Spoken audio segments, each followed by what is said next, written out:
కరోనాకి ఎఫెక్ట్ అయిన వాళ్ళలో ఎక్కువగా గుండె జబ్బులు వస్తున్నాయని చెప్పి వింటున్నాం. ఇదంతా నిజమే అంటారా? వంశ పారంపర్యంగా కూడా మనకు జెనెటిక్స్ని బట్టి హార్ట్ అటాక్ వచ్చే ఛాన్స్ ఉంటుందని అయితే వింటున్నాం. ఎంతవరకు వచ్చే అవకాశం ఉంటుంది సార్? ఎంత శాతం? జిమ్ చేసే వాళ్ళు ఎక్కువగా సడన్గా పడిపోవడము, అక్కడే స్పాట్లో డెత్ అవ్వడము, ఇలాంటి సంఘటనలు చాలా వింటున్నాం. సార్, ఒకసారి స్టంట్ వేసి అది మూసుకుపోయిన తర్వాత మళ్ళీ స్టంట్ వేయటం అనేది రిస్క్తో కూడుకున్న పని అంటారా? ఒకసారి హార్ట్కి సంబంధించిన సర్జరీ జరిగిన తర్వాత మళ్ళీ వాళ్ళు నార్మల్ లైఫ్ లీడ్ చేయొచ్చండి. సార్, ఆల్కహాల్ తీసుకునే వారికి హార్ట్ అటాక్ వచ్చే అవకాశం ఎంతవరకు ఉంటుంది? కొంతమంది అనుకుంటారు గ్యాస్ట్రిక్ ప్రాబ్లం వల్ల కూడా నొప్పి వస్తుంది అని చెప్పి. ఇది ఆయాసం నార్మల్గా కొంచెం వెయిట్ ఎక్కువ ఉన్న వాళ్ళకి కానీ, కొంతమంది ఎక్కువ ఎక్సర్సైజ్ చేయని వాళ్ళకి కానీ వస్తూనే ఉంటుంది. దీనికి దానికి డిఫరెన్స్ తెలుసుకునే అవకాశం ఉంటుందా సార్? నెగ్లెక్ట్ చేయొద్దండి. గ్యాస్ ట్రబుల్ పెయిన్ అనుకోవద్దండి, లేదా కండరాల నొప్పి అని అనుకోవద్దండి, లేదా ఎముకలు నొస్తున్నాయని అనుకోవద్దండి. గుండె ఆరోగ్యంగా ఉండాలి అంటే ఎల్డిఎల్ హెచ్డిఎల్ లెవెల్స్ అనేవి ఎంతలో ఉంటే హెల్దీగా ఉన్నట్టు సార్? నమస్కారం, వెల్కమ్ టు ఐ డ్రీమ్. నేను మీ విజిత. చాలా మందిలో చూసుకుంటే కరోనా తర్వాత చాలా వయస్సు తక్కువ ఉన్న వాళ్ళలో కూడా గుండె జబ్బులు అనేది ఎక్కువగా చూస్తూ ఉన్నాం. ఎందుకని ఇంత చిన్న వయసులో గుండె జబ్బులు వస్తున్నాయి? అసలు రీజన్ ఏంటి? ఎక్కువగా ఆల్కహాల్, ఆయిల్స్ ఇలాంటివి ఎక్కువగా తీసుకున్న వారిలోనే హార్ట్ అటాక్స్ వచ్చే అవకాశం ఉంటుందా, లేదంటే ప్రతి ఒక్కరిలోనూ గుండె జబ్బు వచ్చే అవకాశం ఉంటుందా? ఇలాంటి మరిన్ని విషయాలు ఇప్పుడు సార్తో మాట్లాడి తెలుసుకుందాం. ప్రస్తుతం నాతో పాటు ఉన్నారు కన్సల్టెంట్ కార్డియాలజిస్ట్ లక్కిరెడ్డి కిరణ్ కుమార్ రెడ్డి గారు. ఇప్పుడు సార్తో మాట్లాడదాం. నమస్కారం సార్. నమస్కారం అండి. సార్, గుండె ఆరోగ్యంగా ఉండాలి అంటే ఎల్డిఎల్ హెచ్డిఎల్ లెవెల్స్ అనేవి ఎంతలో ఉంటే హెల్దీగా ఉన్నట్టు సార్? సో దీన్నే కొలెస్ట్రాల్ అబ్నార్మాలిటీస్ ఆర్ డిస్లిపిడీమియా అంటాం. ఓకే, యూజువల్లీ ఎవ్రీబడి నోస్, అందరికీ తెలిసింది ఏంటంటే LDL cholesterol is the bad cholesterol, HDL cholesterol is the good cholesterol. But lot of people అందరూ ఏమనుకుంటారంటే మన కొలెస్ట్రాల్ అంతా ఎక్కడి నుంచి వస్తుంది, ఓన్లీ ఫుడ్లో నుంచి మాత్రమే వస్తుంది అనుకుంటారు. But it is only the part of the మన బాడీలో ఒక కొలెస్ట్రాల్ లెవెల్స్కి it's only a part only. అంటే మొత్తం మనం బాడీలో ఉండే కొలెస్ట్రాల్ అంతా ఫుడ్లోనే తీసుకోవట్లేదు. అది ఫస్ట్ పాయింట్ గుర్తుకు పెట్టుకోవాలి. సెకండ్ థింగ్ ఏంటంటే మన బాడీలో any food, what ever food we take, so primarily మనకు ఉండేది proteins, carbohydrates and fats. So apart from fats from the food intake, మనము ప్రోటీన్స్ కానీ కార్బోహైడ్రేట్స్ తీసుకున్నా ఇవి ఎక్సెస్ మన బాడీలో ఉన్నప్పుడు it will convert to fat. అది ఫ్యాట్గా కన్వర్ట్ అయ్యే అవకాశం ఉంటుంది అనమాట. సో నాట్ ఓన్లీ మన బాడీలో ఉన్న కొలెస్ట్రాల్ లెవెల్స్కి ఆహారం ఒకటే కాదు, ఆహారంలో ఫ్యాట్స్ ఒకటే కాదు, మిగతా ఆహారం యొక్క కాంపోజిషన్ కూడా చాలా ఇంపార్టెంట్. ఓకే, సో మనకి ఆహారంలో మనకి allowed fat content is 25 to 30% of మన ఫుడ్లో ఫ్యాట్ ఇంటేక్ అనేది ఉండాలి. ఒక 60% or 50 to 60% is carbohydrates. 20%, 15 to 20% is protein intake. ఇవి మన కంపోజిషన్ ఆఫ్ ఫుడ్ కంపోజిషన్లో ఇవి ఉండాలి. ఓకే, ఇవన్నీ ఇన్ఫ్లుయెన్స్ చేస్తాయి మన బాడీలో ఉండే కొలెస్ట్రాల్ని. సో రేంజెస్ అనేది చాలా అంటే డిఫరెంట్ కొలెస్ట్రాల్కి ఒక్కొక్క రేంజ్ ఉంటుంది, ఎప్పుడు అబ్నార్మల్ అని చెప్తాం అనేది. దీంట్లో మేజర్ కాంపోనెంట్స్ రెగ్యులర్గా మనం బ్లడ్ టెస్ట్ చేసినప్పుడు మనం రెగ్యులర్గా చూసే కాంపోనెంట్స్ టోటల్ కొలెస్ట్రాల్ ఒకటి ఉంటుంది. So total cholesterol less than 200 milligrams per deciliter ఉండాలి. If it is more than 250 it is indication for treatment. Okay, triglycerides తీసుకుంటాం. Triglycerides usually less than 150 milligrams per deciliter ఉండాలి. More than 200 milligrams per deciliter ఉంటే we have to take the treatment. Then HDL cholesterol అనేది యూజువల్గా it is a good cholesterol కాబట్టి మన బాడీలో ఎక్కువ ఉండాలి. అంటే it should be more than 60 milligrams per deciliter. Less then around 40 to 50. ఫీమేల్స్లో అయితే less than 50, మేల్స్లో అయితే less than 40 ఉంటే it's low amount of HDL cholesterol. So that is a risk factor again. So ఇవి మన బాడీలో ఉండే కొలెస్ట్రాల్, బేసిక్ కొలెస్ట్రాల్ లెవెల్స్ ఒక abnormal values అనమాట. బట్ ఈవెన్ ఈ లెవెల్స్ కూడా ఒక్కొక్కసారి మనకి విత్ ఇన్ నార్మల్ రేంజ్ ఉండొచ్చు. ఉండి ఈవెన్ దెన్ పేషెంట్స్ కానీ పీపుల్ హార్ట్ అటాక్ వచ్చే ఛాన్సెస్ ఉండొచ్చు. So there are another component of cholesterol, అంటే సబ్ కాంపోనెంట్స్ ఆఫ్ లిపిడ్స్ అంటాం మనం. లైక్ లైపోప్రోటీన్ ఏ అనేది ఇంపార్టెంట్, అపోలైపోప్రోటీన్స్ అనేవి ఉంటాయి. సో ఈ కాంపోనెంట్స్ కూడా చాలా ఇంపార్టెంట్ అనమాట. సో మనము ఒకవేళ ఈ basic cholesterol levels even with in normal range ఉన్నా కానీ మనం ఫర్దర్ టెస్టింగ్ ఆఫ్ కొలెస్ట్రాల్ అనేది చెక్ చేయాల్సిన అవసరం ఉంది. సో ఈ బ్యాడ్ కొలెస్ట్రాల్ గుడ్ కొలెస్ట్రాల్ అనేది నాట్ ఓన్లీ ఫ్రమ్ ఫుడ్, మనం తీసుకునే ఫ్యాట్ ఇంటేకే కాదు, rest of the food intake అనేది కూడా చాలా ఇంపార్టెంట్. సో మనం తీసుకునే ఫుడ్లో ఈక్వాలిటీ ఆఫ్ అంటే కార్బోహైడ్రేట్స్ ఉండాలి, ప్రోటీన్స్ ఉండాలి, ఫ్యాట్స్ ఉండాలి. సో కొలెస్ట్రాల్ అనేది మన బాడీలో కూడా ప్రొడ్యూస్ అవుతుంది కాబట్టి అసలు కొలెస్ట్రాల్ అంటే ఫ్యాటీ ఫుడ్స్ తీసుకోవద్దా అనేది it's not correct. So your body needs fatty acids, ఎందుకంటే మన ప్రతి body is made up of cells అంటాం.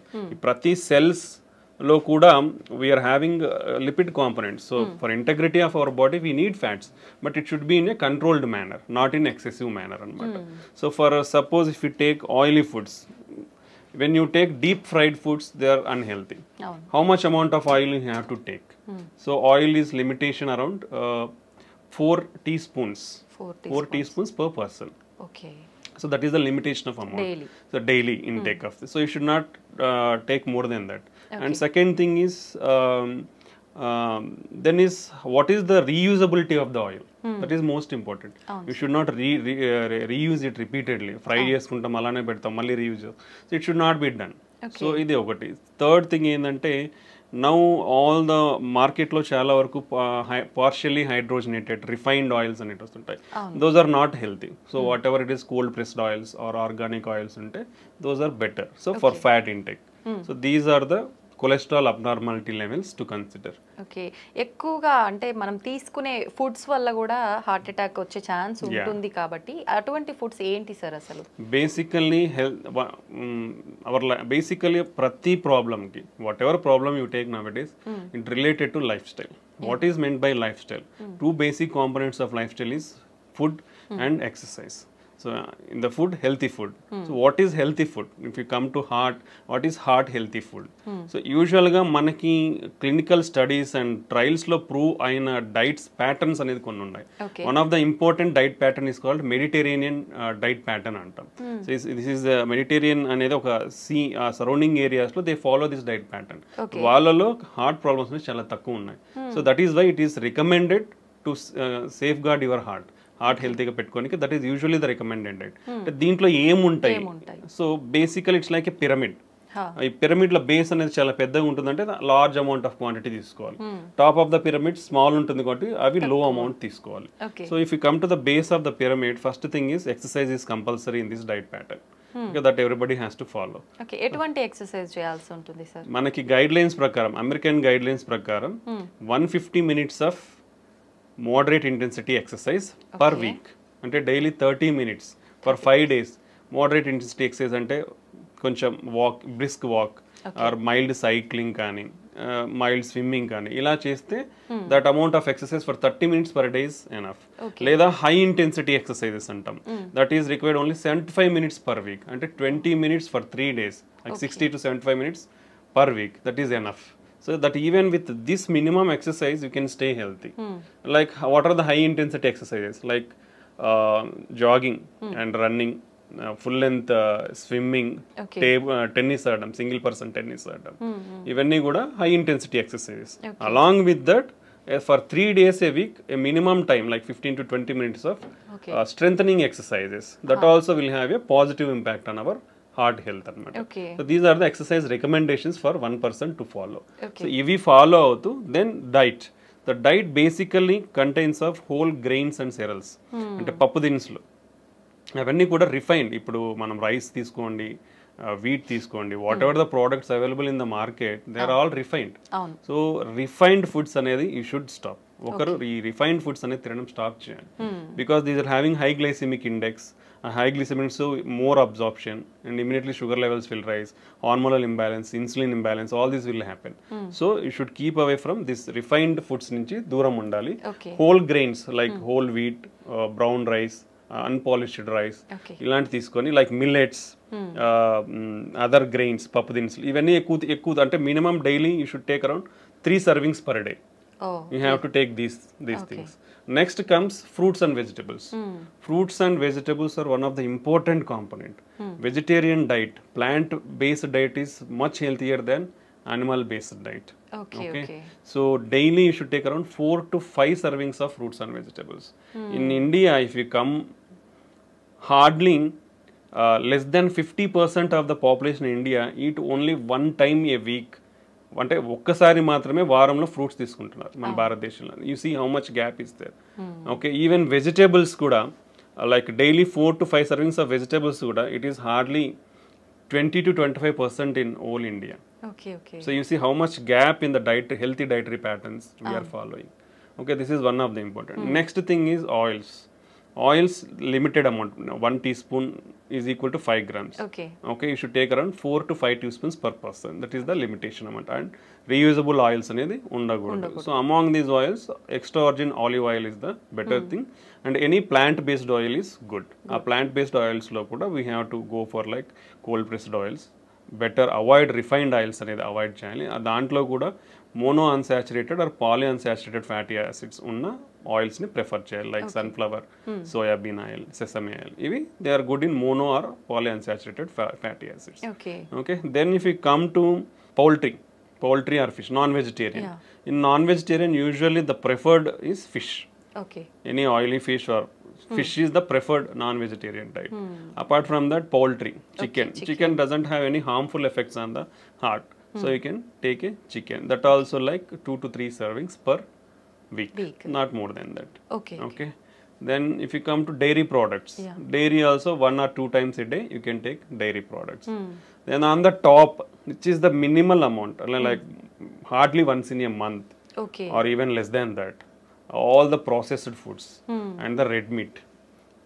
Red meat comes like mutton, lamb, sheep, pork, beef. All this comes under red meat. So it is not advisable to take all these things.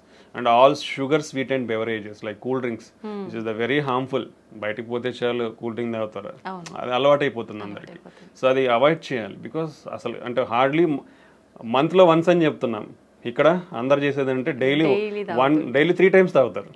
You see how much harmfulness we are getting into our body. And all the bakery products, like all are coming from the refined wheat. Like maida nunchi bakery products anni samosalu gaani, pufflu gaani, even if you see cakes, lot of cream is there. So all things are refined products only. You should avoid. Hardly less than a month you should eat. But this is the bad thing. ఆ పైన ఉండేదే మనం అందరం కింద ఎక్కువ తింటున్నాం. So this is the unhealthy thing you should not follow. So this healthy diet followడం అనేది చాలా important. If you follow this healthy diet and regular exercise, we can control lot of risk factors like sugar gaani, BP gaani, stress levels gaani. We can reduce all of the things with healthy diet and exercise. Okay, that is the importance of diet and exercise. Sir చాలా మందిలో వింటుంటాము heart attack అనేది sudden గా వస్తుంది, ఇంతకు ముందు ఎప్పుడు ఉండదు, sudden గా వస్తుంది, ఎటువంటి సిమ్టమ్స్ కూడా లేవు, చాలా యాక్టివ్ గా హెల్తీగా ఉన్నారు అని చెప్పి. నిజంగా ప్రతి ఒక్కరిలో కూడా సిమ్టమ్స్ అనేవి కనిపించవంటారా సార్ హార్ట్ అటాక్ వచ్చే ముందు? యూజువల్లీ హార్ట్ అటాక్ అనేది ఎందుకు వస్తుందంటే మన రక్తనాళాలు అంటే గుండె పైన 3 రక్తనాళాలు ఉంటాయి. So left side 2, right side 1. ఇది వైటల్, మన హార్ట్ పంపింగ్ కి మన హార్ట్ కూడా బ్లడ్ సప్లై అవ్వాలి. మన హార్ట్ ఏం చేస్తుంది, మన బాడీకి బ్లడ్ సప్లై చేస్తుంది. బట్ హార్ట్కి కూడా బ్లడ్ సప్లై కావాలంటే ఆ రక్తనాళాల ద్వారా బ్లడ్ అందాలి. ఓకే, సో ఆ రక్తనాళాలలో లోపల అంటే మనం ఇది ట్యూబ్ అనుకుంటే ఈ లోపల ఇన్నర్ లైనింగ్ లో మనకి ప్రాబ్లం అంతా స్టార్ట్ అయ్యింది.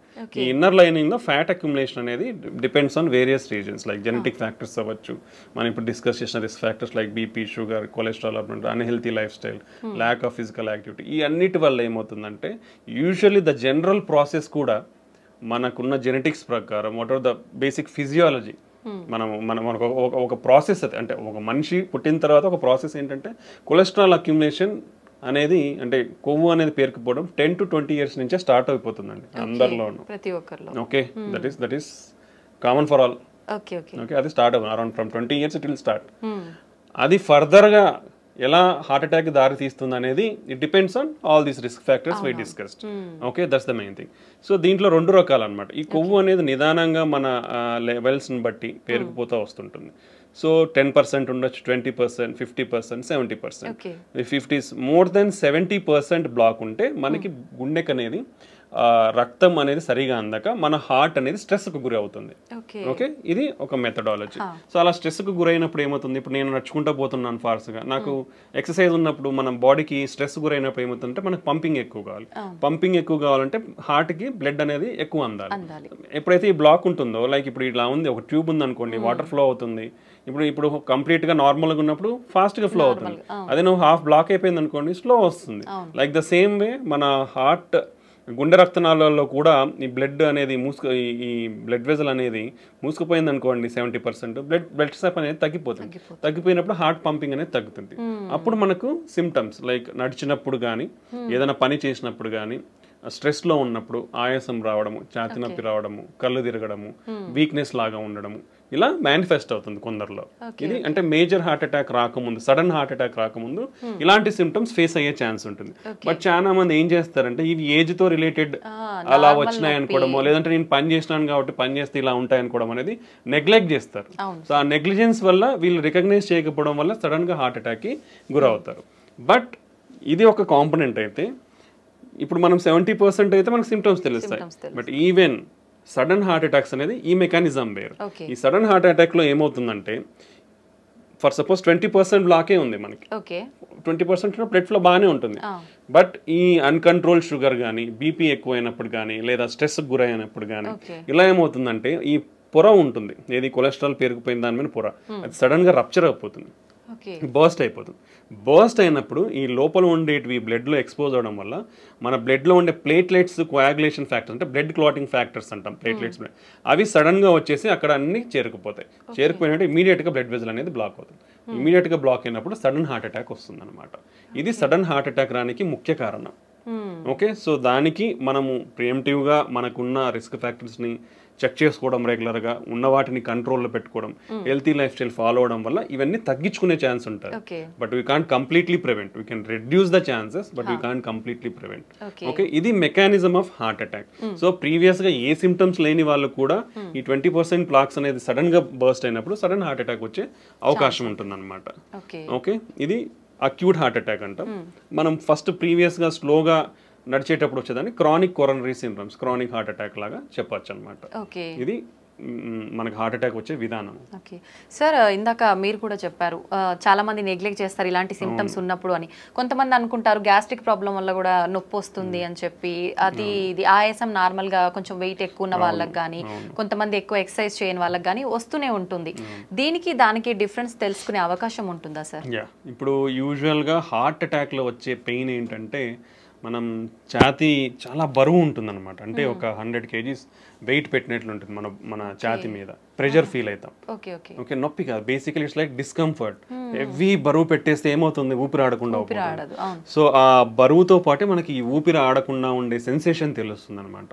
So that is typical of heart attack. Okay, అది చాలా ఇంపార్టెంట్. అలా కాకుండా సమ్ టైమ్స్ సూదులు కూర్చున్నట్లు ఉండడం కానీ, లేదా ఏదో మైల్డ్గా నలతగా ఉండి మైల్డ్ పెయిన్ తెలుస్తూ ఉంది, లేదా ఆ పెయిన్ ఇట్లా చేతికంతా పాకుతున్నట్లు తెలియడము, దాంతో పాటు వామిటింగ్ వచ్చిన సెన్సేషన్ ఉండడం కానీ, లేదా కళ్ళు తిరిగినట్లు ఉండే అవకాశం ఉంటుంది. ఓకే, చెమటలు పట్టిపోతాయి, చాలా ఎక్కువ పట్టిపోతాయి చెమటలు. సో ఇలా కూడా సిమ్టమ్స్ ఉండొచ్చు అనమాట.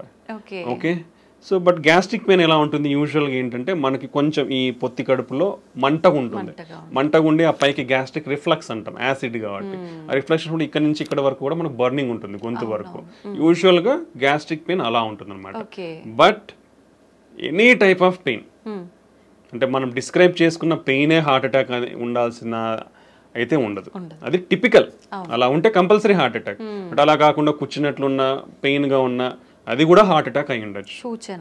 Okay, any pain. That's why నేను ఎప్పుడు ప్రతి ఇంటర్వ్యూలో ప్రతి ఒక్కరికి నేను ఒకటే చెప్తాను, నీకు ఎటువంటి ఛాతీ నొప్పి వచ్చినా ఒక 30 సంవత్సరాలు 40 సంవత్సరాలు దాటిన తర్వాత నెగ్లెక్ట్ చేయొద్దండి. గ్యాస్ ట్రబుల్ పెయిన్ అనుకోవద్దండి, లేదా కండరాల నొప్పి అని అనుకోవద్దండి, లేదా ఎముకలు నొస్తున్నాయని అనుకోవద్దండి. మీకు ఆ నొప్పి తగ్గట్లేదు, విపరీతమైన నొప్పి ఉంది, ఆ ఇంటెన్సిటీ అంటాం, పెయిన్ ఇంటెన్సిటీ అంటాం, మైల్డ్గా ఉంది, పెరుగుతుంది, ఆ ఇంటెన్సిటీ అలా పెరుగుతూ ఉన్నా, సో అలాంటప్పుడు ఇమ్మీడియట్గా ఒకే ఒక చిన్న టెస్ట్, ఈసీజీ టెస్ట్ అంటాం. జస్ట్ హాస్పిటల్ ఎక్కడికి పోయినా, ఏ చిన్న క్లినిక్కి పోయినా majority of the times diagnostic సెంటర్లలో కూడా ఈసీజీ అవైలబిలిటీ ఉంటుంది. సో అలా ఇబ్బంది ఉన్న వాళ్ళు ఒక చిన్న ECG that cost very less than around 200 to 300 కంటే ఎక్కువ ఉండదు ఈసీజీ అనేది. ఓకే, సో ఎక్కడికి పోయినా అలాంటి ఈసీజీ అనేది తీస్తారు. సో ఆ చెస్ట్ పెయిన్ అనేది ఎటువంటి చెస్ట్ పెయిన్ ఉన్నా ఒక ఈసీజీ తీసుకుంటే ప్రాణం కాపాడుకోవచ్చు. ఎందుకంటే అక్యూట్ హార్ట్ అటాక్ ఈసీజీలో చాలా ఈజీగా తెలిసిపోతుంది. సో దాంట్లో హార్ట్ అటాక్ చేంజెస్ ఉన్నాయా, ఇమీడియట్గా డాక్టర్స్ అక్కడ ఉన్న అవైలబిలిటీ ఉంటే ట్రీట్మెంట్ ఇస్తారు, లేదంటే రెఫర్ చేస్తారు. ఒకవేళ అది నార్మల్గా ఉందంటే ఊపిరి పీల్చుకొని then you can evaluate slowly. Okay, so any type of chest pain, ఎటువంటి ఛాతి నొప్పి ఉన్నా కానీ ఏ మాత్రం నిర్లక్ష్యం చేయకుండా ఇమీడియట్గా ఒక ఈసీజీ టెస్ట్ తీసుకొని మీ ప్రాణాలను కాపాడుకోండి. That's the good thing. Sir, once pain వచ్చింది అనగానే వెంటనే టెన్షన్ ఎక్కువైపోతుంది, అసలు పక్కన ఉన్న వాళ్ళకి కూడా ఏం చేయాలనేది అర్థం కాదు. అటువంటి టైంలో మనం హాస్పిటల్కి వెళ్ళే ముందుగానే ఇంట్లో జాగ్రత్త తీసుకునే అవకాశం ఉందంటారా సార్? బేసికల్లీ ఫస్ట్ థింగ్ ఏంటంటే ఇట్లా సడన్ హార్ట్ అటాక్ వచ్చినప్పుడు there is no time. Even with this latest technological advancements మనకు ఇంతకుముందు హార్ట్ అటాక్ ఎలా కనుక్కోవాలో రీచబిలిటీ ఉండేది కాదు, ఏది ఇన్వెస్టిగేషన్స్ కానీ. ఇప్పుడు ఎక్కడికి పోయినా ఏ చిన్న విలేజ్కి కానీ చిన్న టౌన్కి వెళ్ళినా ఇవి ఫాస్ట్గా వెళ్ళొచ్చు, ఈసీజీ తీయించుకోవచ్చు, డయాగ్నోస్ చేసుకోవచ్చు. ఇంత అడ్వాన్స్మెంట్స్ ఇన్ ట్రాన్స్పోర్టేషన్ ఉన్న, టెక్నాలజీలో ఉన్న, ఈవెన్ ఇప్పటికీ కూడా before reaching the hospital 50% of the people die at home or during the transport to hospital. So that much severity is the heart attack. So it doesn't give time. Basically it doesn't give time. It depends on lot of factors. Heart attack వచ్చిన వాళ్ళు సడన్గా చనిపోవచ్చు. ఇంట్లో ఇప్పుడు మీరు మనం చాలానే వింటుంటాం, నిద్రలోనే చనిపోయినారు. ఇట్ విల్ హ్యావ్ సడన్గా బ్లాక్ అయినప్పుడు ఏమవుతుందంటే ఈ మన కండరం అనేది ఎలక్ట్రికల్ సిస్టమ్ ఉంటుంది బాడీలో, అది సడన్గా బ్లడ్ ఫ్లో తగ్గిపోవడం వల్ల ఫిబ్రిలేట్ అవుతుంది అనమాట. ఫిబ్రిలేట్ అంటే హార్ట్ రేట్ అనేది ఫాస్ట్ కొట్టుకుంటుంది. సో అది రికగ్నైజ్ చేసే లోపలనే పేషెంట్ విల్ డై. బికాస్ చాలా మందికి తెలియదు how to recognize it. Okay, that's why immediately when the person ఎవరైతే కొలాప్స్ అయిపోయి పడిపోతారో వాళ్ళకి మనం ఇంటికి సిపిఆర్ అనేది స్టార్ట్ చేయమని చెప్తాం. So that will give time. అంటే ఒక మెడికల్ పర్సన్ వచ్చి ట్రీట్మెంట్ ఇచ్చే లోపల ఇట్ విల్ గివ్ టైమ్. ఎందుకంటే మనం ప్రెస్ చేసినప్పుడు బ్లడ్ సర్క్యులేషన్ అనేది జరుగుతుంది కాబట్టి it will keep our brain and other organs intact కాబట్టి. సో ఇప్పటికీ కూడా 50% of the heart attacks can't reach hospital. So కాబట్టి ఇటువంటి వారు ఫస్ట్ ప్రికాషనరీ మెజర్స్ ఏంటంటే స్క్రీనింగ్ ప్రోగ్రామ్స్. ఎందుకంటే మన లైఫ్ స్టైల్ మనల్ని ఈ ఎరాలోకి తోసేసింది. మనం అందరం కూడా వర్స్ట్ లైఫ్ స్టైల్లోనే ఉన్నాం. Everybody is like that. Okay, 30 years దాటితే బీ కేర్ఫుల్, 40 years దాటితే ఇంకా be careful. So annual screening checkups that is most important. That is every if you తీసుకుంటే బీపీ కానీ షుగర్ కానీ 1 in 3 persons are undiagnosed. Okay, so ఎవరికి తెలియదు. Hospital పోతే BP ఉందన్నారు, హాస్పిటల్ పోతే షుగర్ ఉందన్నారు అని చెప్తారు. సో మనకు తెలియదు చాలా జబ్బులు మనకు ఉన్నాయని, బికాస్ అర్లీ స్టేజెస్ లో మేనిఫెస్ట్ కావు సిమ్టమ్స్ అనేది. So we have to identify through some investigations. So annual screening programs అనేది చాలా important. Okay, second thing, BP కానీ షుగర్ కానీ కొలెస్ట్రాల్ అబ్నార్మాలిటీస్ ఉన్న వాళ్ళు కానీ వీళ్ళందరూ చాలా జాగ్రత్తగా ఇప్పుడు బీపీ ఉన్న వాళ్ళు they have to keep 1 BP monitor in their home. ఇప్పుడు ఎందుకంటే హాస్పిటల్లో చూసే బీపీ వాల్యూస్ కంటే ఇంట్లో ఉన్న బీపీ వాల్యూస్ చాలా యాక్యురేట్ ఉంటుంది. దట్ హోమ్ బీపీ బేస్డ్ ట్రీట్మెంట్సే ఇస్తాం మేము కూడా. ఇఫ్ సంబడి ఎవరన్నా ఇంట్లో బీపీ రెగ్యులర్గా నోట్ చేసుకుంటున్నారంటే ఆఫీస్లో ఒక 20 వరకు ఎక్కువ ఉండొచ్చు because of anxiety are lot of things. Okay, home BP monitoring అనేది చాలా ఇంపార్టెంట్ బీపీ కంట్రోల్లో పెట్టుకోండి. ఓకే, రెగ్యులర్గా బీపీ మిషన్ అనేది పెట్టుకోవాలి. బీపీ షుగర్ ఉన్న వాళ్ళు కూడా అట్లీస్ట్ మంత్లీ చెక్ చేయించుకోవాలి. ఎవ్రీ 3 months HbA1c టెస్ట్ అనేది ఒకటి చేసుకోవాలి. Okay, strict control of BP and diabetes చేసుకోవాలి. కొలెస్ట్రాల్ లెవెల్స్ కూడా స్ట్రిక్ట్ కంట్రోల్లో ఉండాలి. Healthy lifestyle, take healthy food. అవసరమైనంత మాత్రమే తినండి, అనవసరంగా ఏదో ఇప్పుడు ఏంటంటే అవైలబిలిటీ ఈజీ అయిపోయింది. If you see some 30 years back people are dying from malnutrition. Food కానీ ఇవన్నీ అందక చనిపోయేవాళ్ళు. బట్ ఇప్పుడు అంతా బికాస్ మాల్ న్యూట్రిషన్ వల్ల ఫుడ్ వల్ల ఇట్లా అయిపోతున్నారని గవర్నమెంట్స్ అన్ని ఏం చేశారంటే policies easy availability of food చేసేసాయి. లైక్ ఫ్రీ పథకాలు కానీ అంటే చాలా ప్రొవిజన్స్ ఇచ్చేసారు, ఎవరు కూడా ఆకలితో చావకూడదు అనేసి. ఇప్పుడు ఈజీ అవైలబిలిటీ ఆఫ్ ఫుడ్ అయిపోయింది. So you don't have to move out to get food. So easy availability of food అయిపోయిన తర్వాత వచ్చింది కదా ఉంది కదా అని తినేస్తా ఉన్నారు. That will lead to lot of problems. So take your healthy diet, take required proportions only. And do regular exercise. So ఇలా ప్రికాషనరీ మెజర్స్ తీసుకుంటే మనము ఈ హార్ట్ అటాక్ సడన్ గా వచ్చే దాని నుంచి ప్రివెంట్ చేసుకోవచ్చు. బట్ బిఫోర్ ఎనీథింగ్ అంటే ఒక హార్ట్ అటాక్ వచ్చే ముందర మనకి మినిమం కొంచెం ఛాతి నొప్పి కానీ ఆయాసంగా ఫీల్ అవ్వడం, ఆ ఆయాసంతో యాంగ్జైటీ, ఎయిర్ హంగర్ అంటాం, మనకి ఏదో గాలి ఆడట్లేదు అనిపిస్తుంది, ఓకే యాంగ్జైటీ స్టార్ట్ అవుతుంది, చెమటలు పట్టచ్చు, వామిటింగ్ సెన్సేషన్ ఉండొచ్చు, సో చెయ్యి లాగచ్చు, ఇలాంటి మైల్డ్ ప్రికాషనరీ సైన్స్ ఉంటాయి. పర్టికులర్లీ మనం తీసుకుంటే డయాబెటీస్ కానీ, ఎల్డర్లీ మోర్ దాన్ 60-65 ఇయర్స్ వాళ్ళలో కానీ, ఫీమేల్స్ కానీ పర్టికులర్లీ ఈ 3 కేటగిరీలో సిమ్టమ్స్ అనేది చాలా తక్కువగా తెలుస్తాయి. ఛాతి నొప్పి వచ్చినా దే కాంట్ రికగ్నైజ్, ఎందుకంటే మైల్డ్గా ఉంటాయి వాళ్ళలో. సో ఆ మైల్డ్ది నెగ్లెక్ట్ చేస్తే more dangers. So particularly females, elderly people more than 60-65 years and diabetes ఉన్న వాళ్ళు ఎంత మైల్డ్ సిమ్టమ్ ఉన్నా ఇమీడియట్గా they should go to hospital and evaluate. దాన్ని సరి చేసుకుంటే మనము అర్లీగా రికగ్నైజ్ చేసుకొని విల్ ప్రివెంట్ ఫర్దర్ కాంప్లికేషన్స్. ఇవి మనకు హార్ట్ అటాక్ ముందు వచ్చే precautionary science. Okay sir, alcohol తీసుకునే వారికి హార్ట్ అటాక్ వచ్చే అవకాశం ఎంత వరకు ఉంటుంది సార్? అది ప్రమాదకరమైంది అంటారా? కంపల్సరీ వస్తుందండి. ప్రీవియస్గా ఏమైందంటే lot of studies, I think జెంట్స్లో ఒక డైలీ ఒక 2 డ్రింక్స్ కానీ, 2 డ్రింక్స్ అంటే బాటిల్స్ కాదు, there is some limit of, అంటే ఒక బీర్ తీసుకుంటే 300 ml, or if you take wine 150 ml, or if you take alcohol like whisky 40% alcohol తీసుకుంటే ఒక 40 ml, అట్లా ఉండేటివి. Like 2 drinks per day for men and 1 drink per day for women అనేది. But all the recent guidelines for the past 2 years మనకు వచ్చిన clinical trials and studies, what ever alcohol you take it is risky only. Okay, whatever alcohol, ఎంత amount of alcohol తీసుకున్నారో దానివల్ల మీకు హాని అయితే ఉంది. So better completely avoid alcohol intake. Okay, that's the recent studies shown us. Previous గా ఏదో some health benefits అని అందరూ అనుకుంటా ఉండేవాళ్ళు, but there is nothing like that. Whatever amount of alcohol you take, your మీ health అనేది damage అవుతూ వస్తుంది. Some day it will accumulate and cause major big problems అన్నమాట. సో ఇలా ఒకటి ఉంటుంది. రెండోది, ఆల్కహాల్ అనేది ఎప్పుడో ఒకసారి కదా తాగేది అనుకొని, ఈరోజు వేసేసేయాలి బాటిల్స్ అనుకొని 3 బాటిల్స్ ఇట్లా తీసుకునే వాళ్ళు ఉంటారు కొందరు. ఎప్పుడో ఒకసారి తీసుకుంటున్నాను కదా, అది కూడా రాంగ్. ఎందుకంటే అంత బింజ్ ఆల్కహాల్ డ్రింకింగ్ అంటాం దాన్ని. సో ఆ బింజ్ ఆల్కహాల్ డ్రింకింగ్ ఏమవుతుందంటే హార్ట్ రేట్ అబ్నార్మాలిటీస్ ఉంటాయి. హార్ట్ రేట్ అబ్నార్మాలిటీస్ సడన్ గా హార్ట్ రేట్ ఎక్కువైపోయి patient may die. Okay, so binge alcohol drinking avoid completely. Okay, that is second most important. Chronic alcohol intakes, రోజు 2 తీసుకుంటున్నా, 3 తీసుకుంటున్నా, నాకేమైతుంది, నేను బాగున్నా కదా, టెస్ట్లన్నీ చేయించుకున్నా నార్మల్గా ఉన్నాయి, పోయినసారి చేయించుకున్నా, ఈసారి చేయించుకున్నాను నార్మల్గా ఉన్నాయి అనుకుంటారు. But some day your heart is going to fail. So alcoholic cardiomyopathy అంటాం. ఒకసారి హార్ట్ ఫెయిల్ అయ్యి ఇర్రివర్సిబుల్ స్టేజ్లోకి వెళ్ళింది అనుకోండి, నథింగ్ విల్ హెల్ప్. ఎన్ని మందులు అన్నా ఏం చేసినా నీకు మళ్ళీ నార్మల్ ఫంక్షన్కి రాదు. వీ హ్యాడ్ సీన్ యంగ్స్టర్స్ ఆ స్టేజ్కి పోవడం కూడా మేము చూసాము. కంప్లీట్గా రోజు తాగే వాళ్ళను చూసి వాళ్ళ irreversible stage of heart failure అంటాం, అక్కడికి వెళ్ళిన వాళ్ళని చూసాము. నెక్స్ట్ వీళ్ళల్లో ట్రైగ్లిజరైడ్ అబ్నార్మాలిటీస్ వచ్చే ఛాన్స్ ఉంటుంది, దెన్ హార్ట్ అటాక్స్ వచ్చే ఛాన్స్ ఉంటుంది. Okay, even they are more prone to liver disease, chronic liver disease and cirrhosis అంటాం, ప్యాంక్రటైటిస్ అంటాం. సో లాట్ ఆఫ్ కాంప్లికేషన్, అంటే not only heart, it will damage other organs also. So when ఒకసారి ఇది హానిగా అనిపిస్తుంది అంటే you should get away from effect అవుతుంది. So you should get away from them. Better don't take alcohol. అలవాటు ఉన్న వాళ్ళు కూడా, if it is difficult for you to stop, reduce your amount slowly and completely stop it and stay healthy. Okay, అది alcohol related side effects.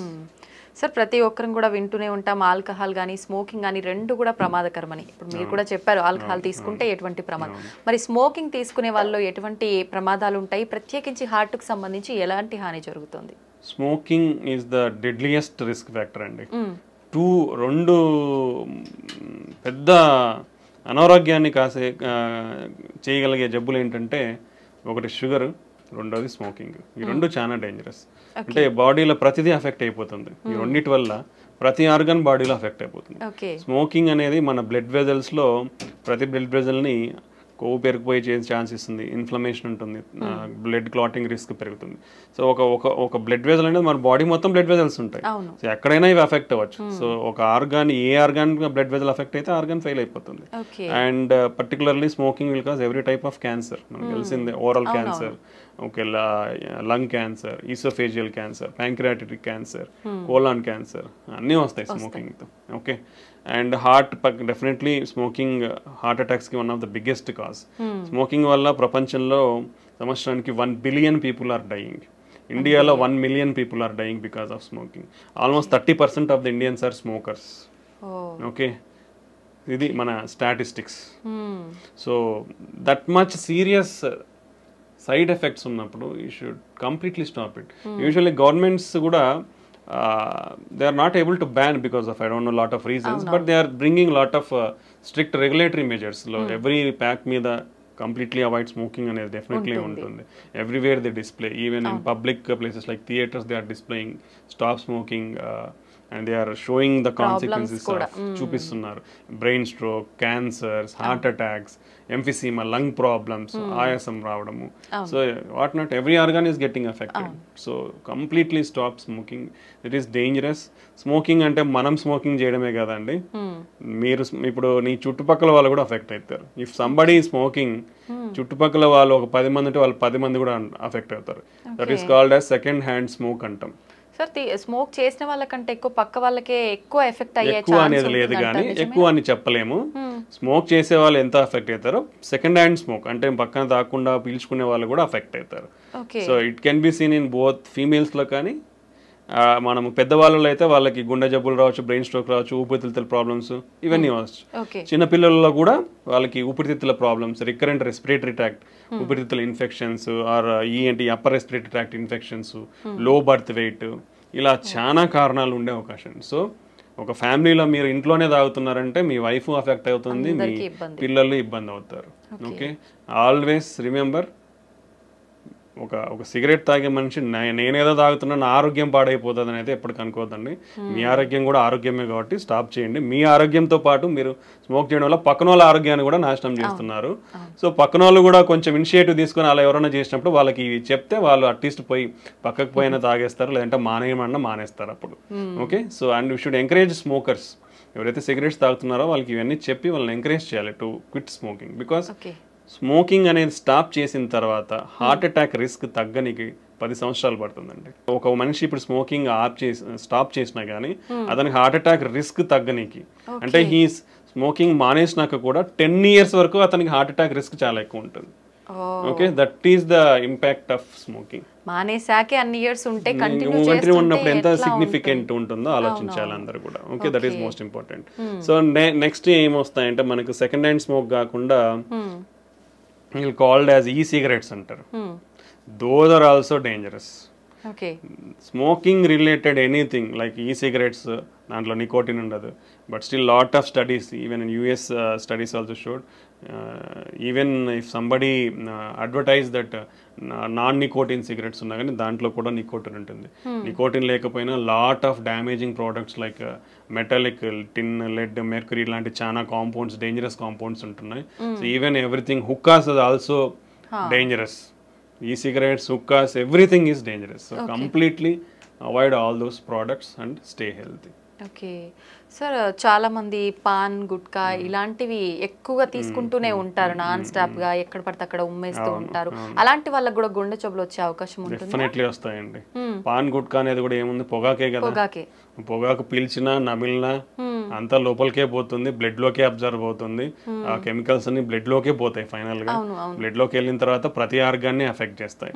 So smoking అయితే ఎంత dangerous, gutka, pan ఇలాంటివి కూడా అదే రేంజ్లో డేంజరస్. సో దానివల్ల పర్టికులర్లీ మోర్ ఏంటంటే mouth cancers, oral cancers ఎక్కువ ఉంటాయి. ఎందుకంటే డైరెక్ట్లీ ఇట్ ఈస్ ఈ ఏరియాలో అఫెక్ట్ అవుతుంది కాబట్టి. బట్ బ్లడ్ లో కూడా అబ్జర్వ్ అయిపోయి ఆ కాంపౌండ్స్ అన్ని it is also cause heart attacks and brain strokes. So that also too dangerous. Completely avoid all these things. Sir, cardiac arrest అంటూ ఉంటారు. హార్ట్ అటాక్ కి దానికి మధ్య డిఫరెన్స్ ఏమైనా ఉందా సార్? రెండు ఒకటేనా? రెండు డిఫరెంట్ అండి. Okay, this is very important.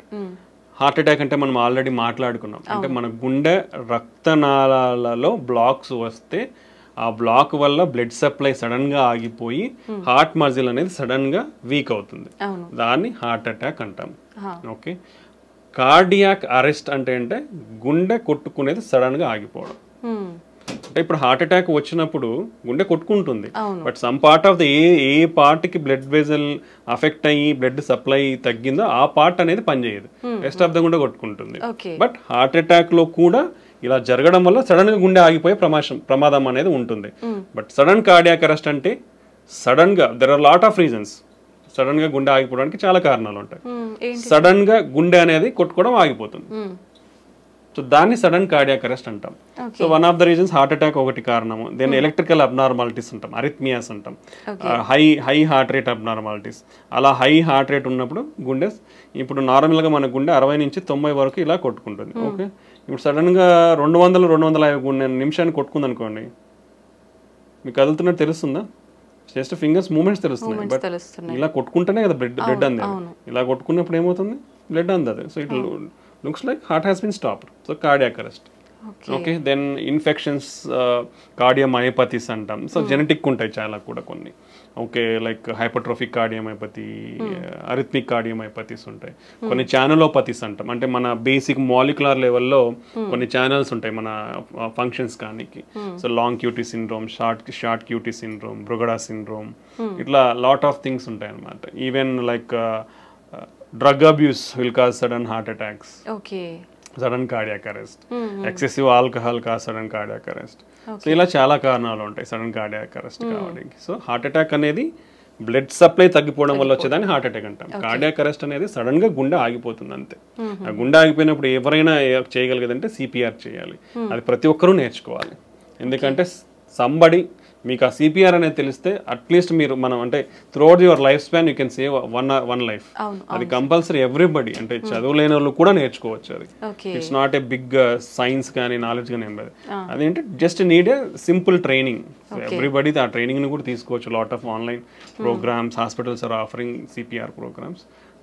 CPR training అనేది తీసుకుంటే అంటే అట్లీస్ట్ మనకు ఛాన్స్ దొరికినప్పుడు అవసరంలో ఉన్న వాళ్ళకి మనము ఆ సిపిఆర్ ఇచ్చి కాపాడగలిగే వాళ్ళం అవుతాం అనమాట. ఓకే సార్, మీరు చెప్పారు షుగర్ ఉన్న వాళ్ళలో కూడా ఎక్కువగా హార్ట్ అటాక్ వచ్చే అవకాశం ఉంటుంది అని చెప్పి. కొంతమందిలో షుగర్ ఉంటుంది బట్ కంట్రోల్లోనే టాబ్లెట్స్ వాడుతుంటారు, దాని తగ్గ డైట్ కంట్రోల్లో ఉంటుంది. అలాంటి వాళ్ళలో కూడా హార్ట్ అటాక్ వచ్చే ఛాన్స్ ఉంటుందా? యూజువల్గా అన్కంట్రోల్డ్ షుగర్స్ వాళ్ళకి very high risk. But even diabetes under కంట్రోల్లో ఉన్న వాళ్ళకి కూడా వచ్చే ఛాన్స్ ఉంటుంది. ఎందుకంటే so by the time literally in our country 80% of the people are having diabetes. Okay, and less then 50% are not under control. So uncontrol sugars అనేది చాలా ఎక్కువ. ఓకే, అండ్ షుగర్ ఉన్న వాళ్ళలో షుగర్ ప్రాబ్లమ్ ఒకటే ఉండదండి, BP ఉంటుంది, cholesterol abnormalities ఉంటుంది, kidney problems ఉండే ఛాన్స్ ఉంటుంది. సో మల్టిపుల్ ప్రాబ్లమ్స్ ఉంటాయి. ఇలా మల్టిపుల్ ప్రాబ్లమ్స్ ఉన్నప్పుడు one of the factor will affect. So even when your blood sugar is there, still chances of getting. And చాలా మందికి షుగర్స్లో మేము డయాబెటిక్స్లో ఏంటంటే మేము యాంజియోగ్రామ్స్ చేసినప్పుడు చూస్తాం. ఎందుకంటే వాళ్ళు ఆయాసం రావడమో లేదంటే ఛాతీ నొప్పి వస్తుందని నడిస్తే ఛాతీ నొప్పి వస్తుంది రావడమో జరుగుతూ ఉంటుంది majority.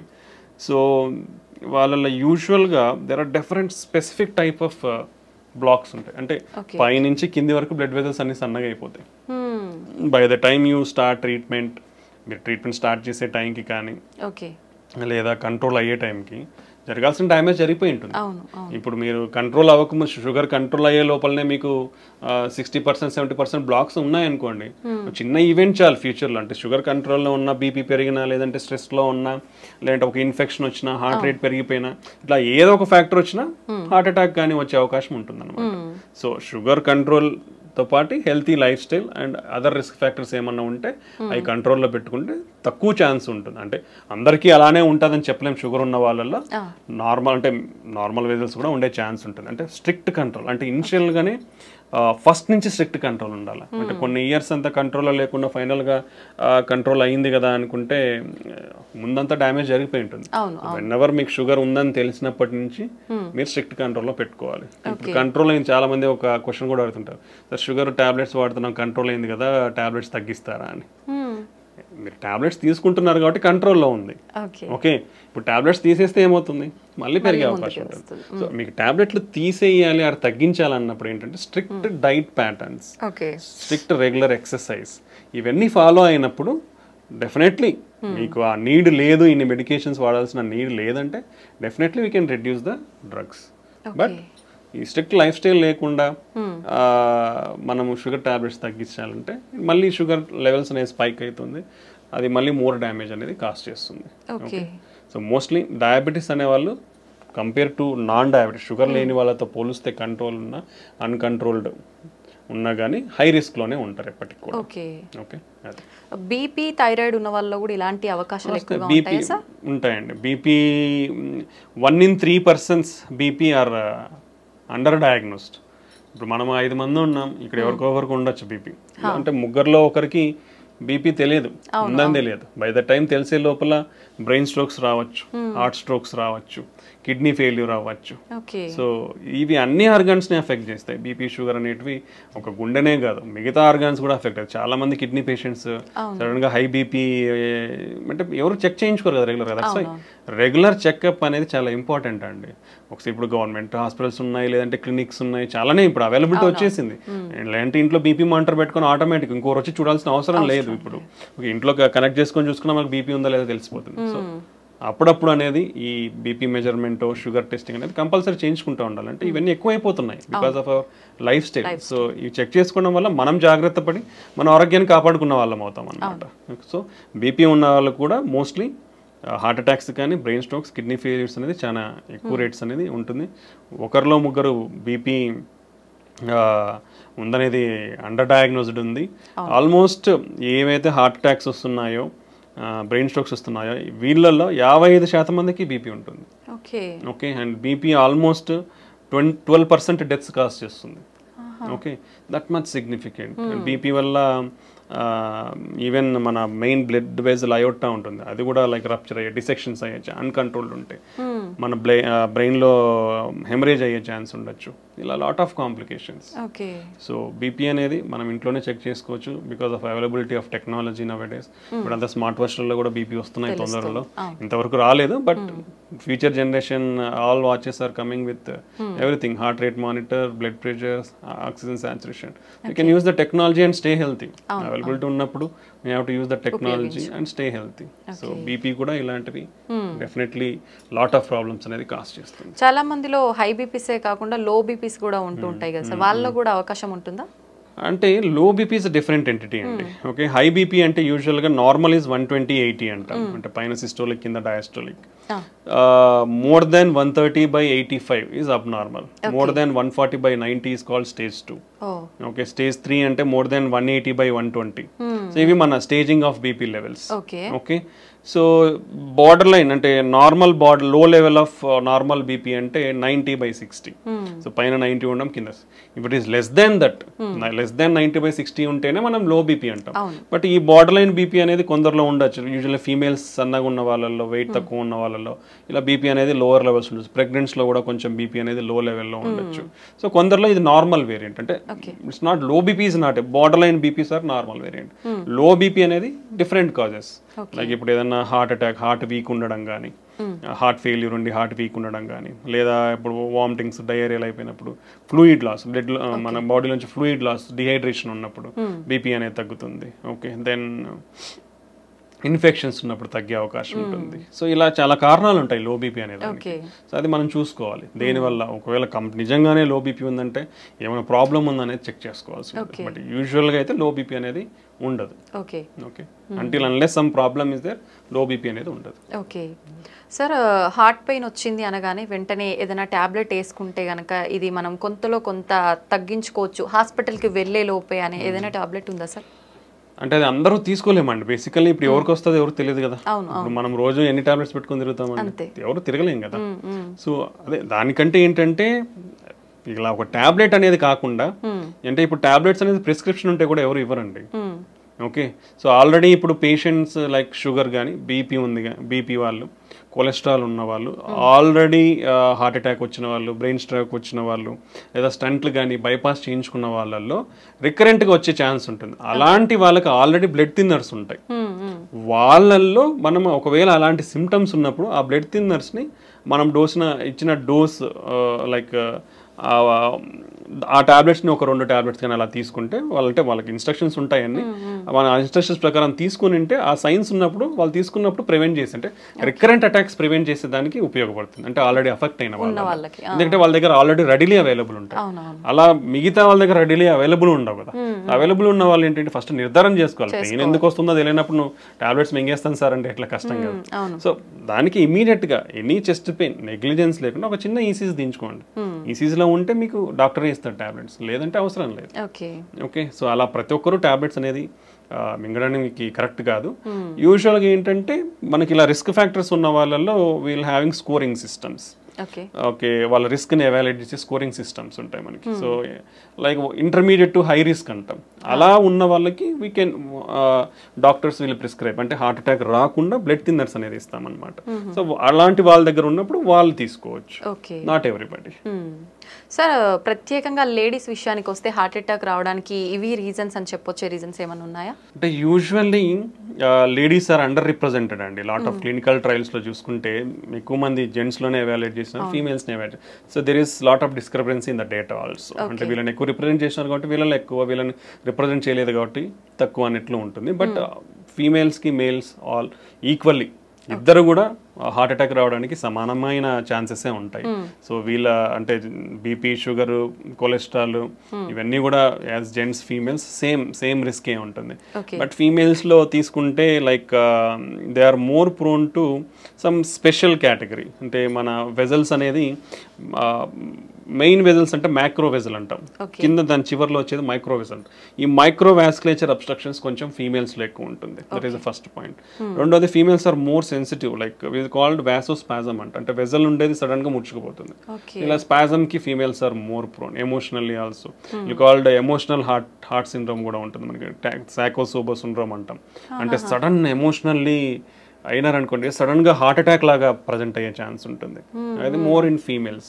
And some times spontaneous coronary artery dissection అంటాం. అంటే మన బ్లడ్ వెజల్ సడన్ గా ఇట్లా కోత రావడం అనమాట. అలా కోత వచ్చినప్పుడు బ్లడ్ ఫ్లో తగ్గిపోతుంది, హార్ట్ అటాక్ లాగా ప్రజెంట్ అయ్యే ఛాన్స్ ఉంటుంది. సో అలా ఫీమేల్స్ లో కొంచెం ఎక్కువ వచ్చే అవకాశం ఉంటుంది. And then like post menopause hormonal disturbances వల్ల కూడా కొంచెం హార్మోనల్ చేంజెస్ అన్ని జరిగి కొంచెం హార్ట్ అటాక్స్ ఎక్కువ వచ్చే అవకాశం ఉండొచ్చు. And second thing under representation. నేను అదే చెప్పాను కదా, అంటే they are neglected a bit usually in the society. Previously, right now everything is changing, is going in equality. ప్రీవియస్గా అంటే ఫ్యామిలీలో అయినా ఎవరైనా తీసుకుంటే ఫీమేల్స్లో ఒకవేళ ఏదైనా సిమ్టమ్స్ చెప్తే లైట్గా తీసుకునేవాళ్ళు. అలా ఆ నెగ్లిజెన్స్ అనేది ఉండకూడదు ఇప్పుడు వాళ్ళు, ఎందుకంటే they are also equally affected by health. So వాళ్ళలో ఆ నెగ్లిజెన్స్ చూపించకుండా వాళ్ళకు కూడా ఇమీడియట్ ట్రీట్మెంట్ తీసుకుంటే you can give better care to our family members ఫీమేల్స్కి. ఓకే, ఇదొకటి. దెన్ ప్రెగ్నెన్సీలో that is most important now days.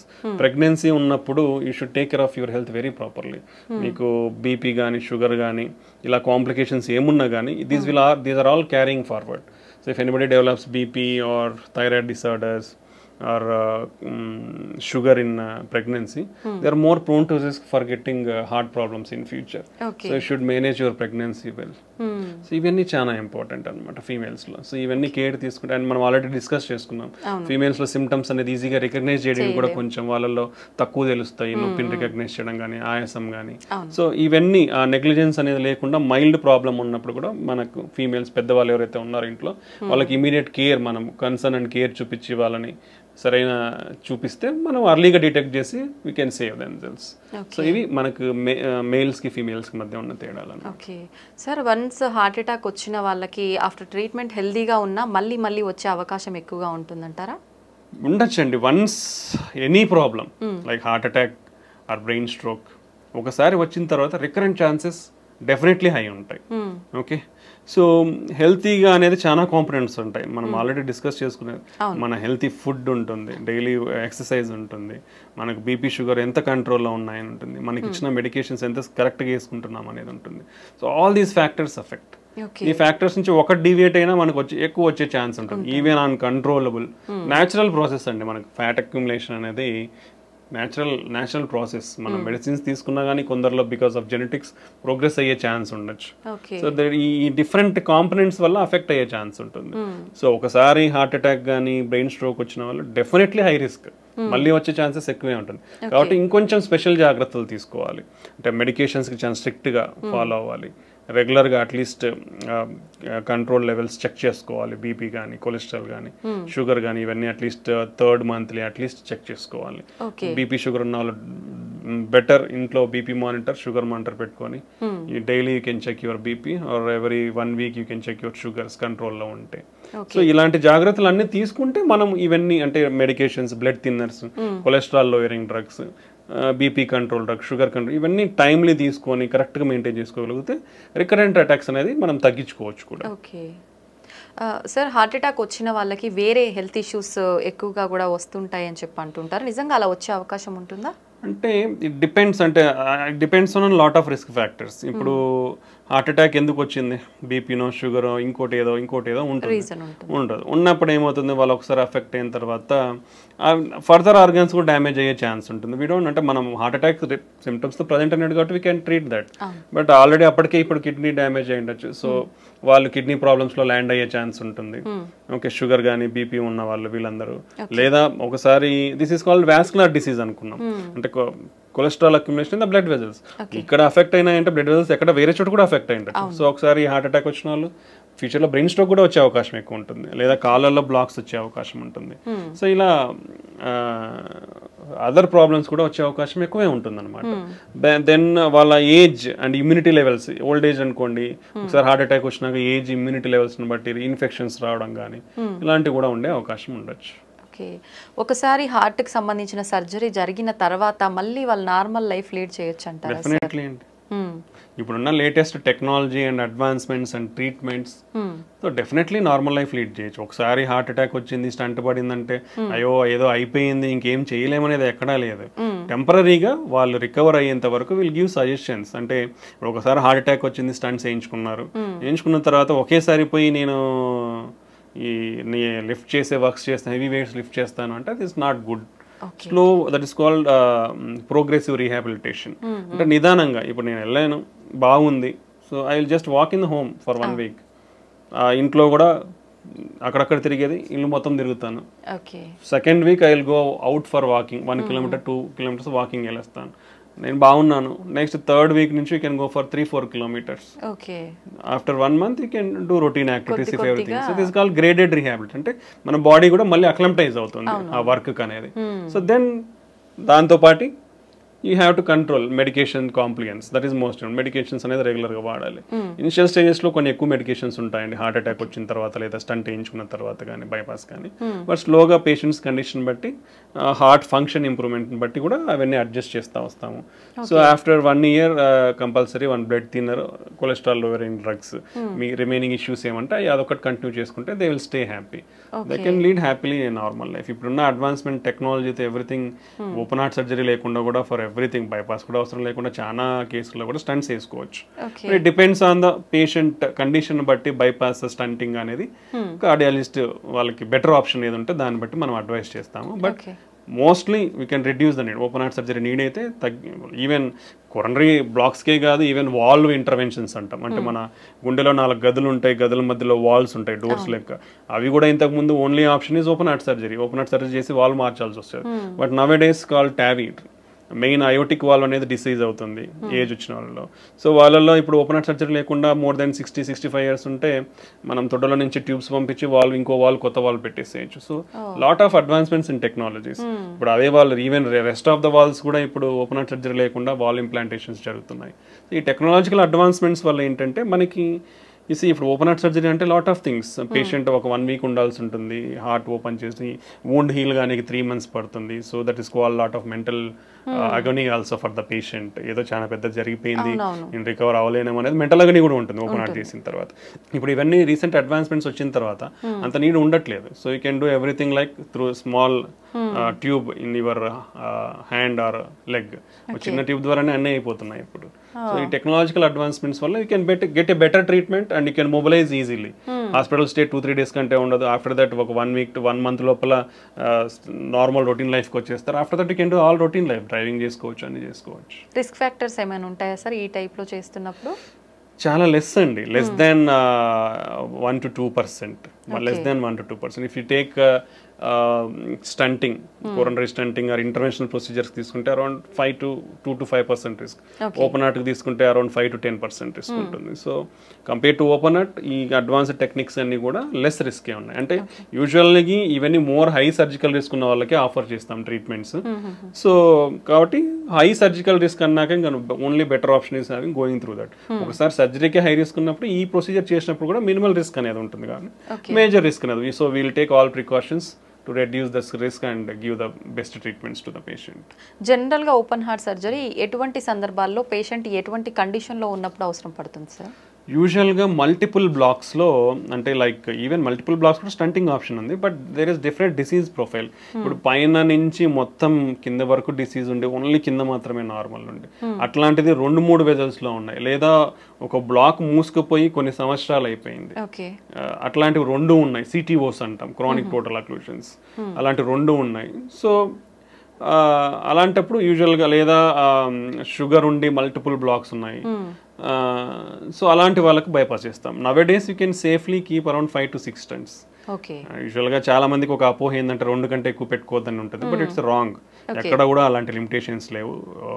There are lot of case reports, కొన్ని 10లో పైన స్టంట్లు వేసిన సినారియోస్ కూడా ఉన్నాయి బికాస్ ఆఫ్ టెక్నాలజీ అడ్వాన్స్. పాతకాలం స్టంట్ వేయించుకుంటారు, టెక్నాలజీ అడ్వాన్స్ మూసుకుపోయి ఉంటుంది, మళ్ళీ వేస్తారు.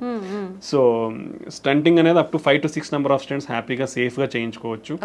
ఓకే, బైపాస్ అనేది స్పెసిఫిక్ సినారియోస్, పేషెంట్ కండిషన్ బట్టి. ఇండియాలో ఏంటంటే మనకు కొంచెం economics or most important. So ఆ కండిషన్ బట్టి పేషెంట్కి అడ్వైజ్ అనేది ఇస్తూ ఉంటాం అనమాట. So lot of complex cases nowadays can be safely done without the need of open heart surgery. Okay sir, ఒకసారి స్టంట్ వేసిన తర్వాత చాలా అంటే మూసుకుపోవటానికి మళ్ళీ ఎంత టైం పడుతుంది? ఖచ్చితంగా మూసుకుపోయే ఛాన్స్ ఉంటుందంటారా? This is a very good question. Lot of people are having this doubt. Recently we also faced this scenario. First point గుర్తు పెట్టుకోవాల్సింది ఏంటంటే, చాలా మందికి ఒక అపోహ ఏంటంటే గ్రాఫ్ట్స్ అంటే ఓపెన్ హార్ట్ సర్జరీ చేసి బైపాస్ చేయించుకుంటే బాగుంటుంది, స్టంట్స్ వేస్తే మూసుకుపోతాయి అనేది అపోహలో ఉన్నారు. అది ఇట్స్ వెరీ కంప్లీట్లీ రాంగ్ అండి. యాజ్ సేమ్ గ్రాఫ్ట్స్ ఎంత పేటెంట్ గా 10, 15, 20 సంవత్సరాలు ఉంటాయి, స్టంట్స్ కూడా అలానే ఉంటాయి. ఓకే, గ్రాఫ్ట్స్ కొన్ని అర్లీగా ఫెయిల్ అవుతాయి. Like 50% of the Venus graft, అంటే దాంట్లో డిఫరెంట్ ఉంటాయి, ఆర్టీరియల్ అండ్ వీనస్ గ్రాఫ్ట్స్ ఉంటాయి. ఆర్టీరియల్ గ్రాఫ్ట్ లాంగ్ పేటెన్సీ ఉంటుంది, that is the best thing. Arterial grafts complete గా బైపాస్ లో ఆర్టీరియల్ గ్రాఫ్ట్స్ వాడితే it's very good, life span is very good, 15 to 20 years safe గా ఉంటుంది. Venus grafts almost ఇప్పుడు ఒక patient కి 3-4 గ్రాఫ్ట్లు వేస్తారు. సో వీనస్ గ్రాఫ్ట్స్ ఏంటంటే 50% ఆఫ్ ద పీపుల్స్ లో అట్లీస్ట్ ఒక వీనస్ గ్రాఫ్ట్ అయినా విత్ ఇన్ 1 year క్లోజ్ అవుతుంది. That is the data what is showing. 40 to 50% of the patients లో అట్లీస్ట్ 4 వీనస్ గ్రాఫ్ట్లు వేస్తే ఒకటైతే మూసుకుపోతుంది. ఓకే, బట్ మనకి అదే చెప్పాను కదా, ఇప్పుడున్న technology we are having image guided stunting అంటాం. ఓకే, దాంట్లో ఏంటంటే క్లియర్ గా ఇప్పుడు ఇలా ఉంది, బ్లాక్ ఉంది, నేను ఒక చిన్న కెథటర్ని అంటే ఒక కెమెరాని పంపిస్తాను, చూసి ఈ వాల్లో ఏముంది, ఎంత కొవ్వు శాతం ఉంది, కొవ్వే ఉందా, ఫైబ్రస్ టిష్యూ అంటాం, లేదా సిమెంట్ కాల్షియం అంటాం, అంటే సిమెంట్ లాగా గట్టిగా ఉంటుంది అనమాట, కాల్షియం ఉందా, సో ఏముందని తెలుసుకోవచ్చు. ఎంత దూరం ఉంది ఆ డిసీజ్, ఈ వెజల్ సైజ్ ఎంత, సో ప్రతి డీటెయిల్ వస్తుంది మనకి. ఈ డీటెయిల్స్ వచ్చినప్పుడు ఏమవుతుందంటే, ఈ కాల్షియం ఉన్నప్పుడు స్టంట్ పెడితే ఏమవుతుంది, సరిగ్గా ఎక్స్పాండ్ కాదు. So we need to use additional techniques to break that calcium. మనకు 4-5 టెక్నాలజీస్ ఉన్నాయి కాల్షియం బ్రేక్ చేయడానికి. సో ఆ కాల్షియం బ్రేక్ చేసిన తర్వాత నువ్వు స్టంట్ పెడితే ప్రాపర్గా ఎక్స్పాండ్ అవుతుంది. ఎక్స్పాండ్ అయిన తర్వాత కూడా ఆ స్టంట్ సరిగా కూర్చుందా లేదనేది మళ్ళీ కెమెరా పెట్టి చూస్తాము. ఓకే, సో అప్పుడు ఏం తెలుస్తుంది, స్టంట్ పెట్టినాక ఈ స్టంట్ అనేది ప్రాపర్గా ఇట్లా లేకుండా ప్రాపర్గా ఎక్స్పాండ్ అయిందా, ఈ గోడకు అంటే మన వెజల్ వాల్ గోడకు ఏదైతే ఉందో దానికి అతుక్కునిందా, లేదా ఈ స్టంట్ పెట్టినాక లోపల ఏమైనా కాంప్లికేషన్స్ ఉన్నాయా, కోసుకుపోవడం కానీ, టిష్యూ ప్రొలాప్స్ కానీ, రక్తం కట్టడం, అంటే everything we come to know. We are having some guidelines. ఇది స్టంట్ పెట్టిన తర్వాత ఈ ఏరియా అంటాం, ఈ ఏరియా ఒక గైడ్ లైన్, దీనికంటే ఇంత పైన ఉంటే మళ్ళీ మూసుకుపోయే ఛాన్స్ చాలా తక్కువ. సో ఈ పారామీటర్స్ అన్ని చెక్ చేస్తాం. చెక్ చేసినప్పుడు ఇఫ్ ఎవ్రీథింగ్ ఈస్ ఫిట్ 99% పేటెంట్గా ఉంటాయి, మూసుకుపోవు. Okay so that is the advancement nowadays all guidelines European కానీ అమెరికన్ గైడ్లైన్స్ కానీ image guided stenting they are advising 100% image guided stenting but it comes added cost కాబట్టి as already discussed economics involvement ఉంది కాబట్టి it's very difficult to practise but if you use in every case definitely we can bring 100% results. Long term results are 100%. Malli moosukupoye chance undadu. And quality of the stunts. So better quality of the stunts, whatever you do the standard quality stunts, the chances of occlusion are very less. మూసుకుపోవడం అనేది చాలా తక్కువ ఉంటుంది. Grafts అయితే ఎలా ఇన్ని సంవత్సరాలు వస్తాయి, స్టంట్లు కూడా అన్ని సంవత్సరాలు వస్తాయి. సో స్టంట్లు ఏదో వేయించుకుంటే మూసుకుపోతాయనే అపోహలు అయితే ఎవరు ఉండద్దండి. ఇప్పుడున్న technologies and the better platforms. ప్రీవియస్గా స్టంట్స్ ఎలా ఉండేదంటే కొంచెం థిక్నెస్ ఉండేటివి, డిజైన్ ఉండేది, అంటే open cell closed cell design అంటాం, అంటే లింక్స్ ఇప్పుడు ఇట్లా లింక్స్ ఉంటాయి అనమాట, డిఫరెంట్ ప్యాటర్న్స్ ఉండేటి అనమాట. ఇప్పుడు ఇవన్నీ టెక్నాలజీ చేంజ్ అయింది, థిక్నెస్ అనేది తగ్గింది, డ్రగ్ కోటెడ్ అనేది వచ్చింది, ఈ లింక్స్ అనేది డిఫరెంట్ లింక్ డిజైన్స్ వచ్చాయి for better seating in the vessel. So ఈ అన్ని టెక్నాలజీతో it's doing very good nowadays. So almost like more than 97-98% కంప్లీట్గా పేటెంట్ ఉంటాయి, మూసుకుపోవు. Only less chances, only 2-3% only మూసుకుపోయి, స్టిల్ లెస్, చాలా తక్కువ అది మూసుకుపోవడం. So stents are very good option and very safe procedure and very easy. Stent వేయించుకున్నాక 2వ రోజుకి డిశ్చార్జ్ అయిపోతాం, హ్యాపీగా పోతాం, హ్యాపీగా అన్ని పనులు చేసుకుంటాం. సో ఈ అపోహల నుంచి బయటకు రండి. ఇంత అడ్వాన్స్మెంట్స్ ఇంత ఉన్న తర్వాత ఓపెన్ హార్ట్ అనేది చాలా తక్కువ అవసరం పడుతుంది. బట్ డెఫినెట్లీ ఎవరికైతే ఇండికేటెడ్ ఉందో వాళ్ళకి ఆ ఆప్షన్ ఇస్తాము. But majority of the people we can do stunting and lot of technologies is they. ప్రతి వెజల్ని కూడా ఓపెన్ చేయొచ్చు ఇప్పుడున్న మనకున్న టెక్నాలజీతో. So that is my advice. Okay sir, ఒకసారి స్టంట్ అయిన తర్వాత కానీ ఓపెన్ హార్ట్ సర్జరీ అయిన తర్వాత కానీ పేషెంట్ ఎన్ని మంత్స్కి ఒకసారి చెకప్ చేయించుకోవాల్సి ఉంటుంది? Usually in early stages, initially we'll always ask for early reviews. ఎందుకంటే we have to carefully follow them. ఎందుకంటే ఒకసారి హార్ట్ అటాక్ ఎఫెక్ట్ అయిన తర్వాత మళ్ళీ ఎఫెక్ట్ అయ్యే ఛాన్సెస్ ఎక్కువ ఉంటాయి కాబట్టి, అండ్ వాళ్ళకున్న రిస్క్ ఫ్యాక్టర్స్ అనేది మనం కేర్ఫుల్గా కంట్రోల్ చేయాలి, పర్టికులర్లీ డయాబెటీస్ ఉన్న వాళ్ళు. ఇనిషియల్లీ ఎవ్రీ మంత్లీ రావడం చాలా మంచిది. సో దట్ మీకు మీ బీపీ కంట్రోల్ కానీ, షుగర్ కంట్రోల్ కానీ, కొలెస్ట్రాల్ కంట్రోల్ కానీ స్ట్రిక్ట్గా చేయడం వల్ల మీకు ఫ్యూచర్లో ప్రాబ్లమ్స్ లేకుండా ఉంటుంది.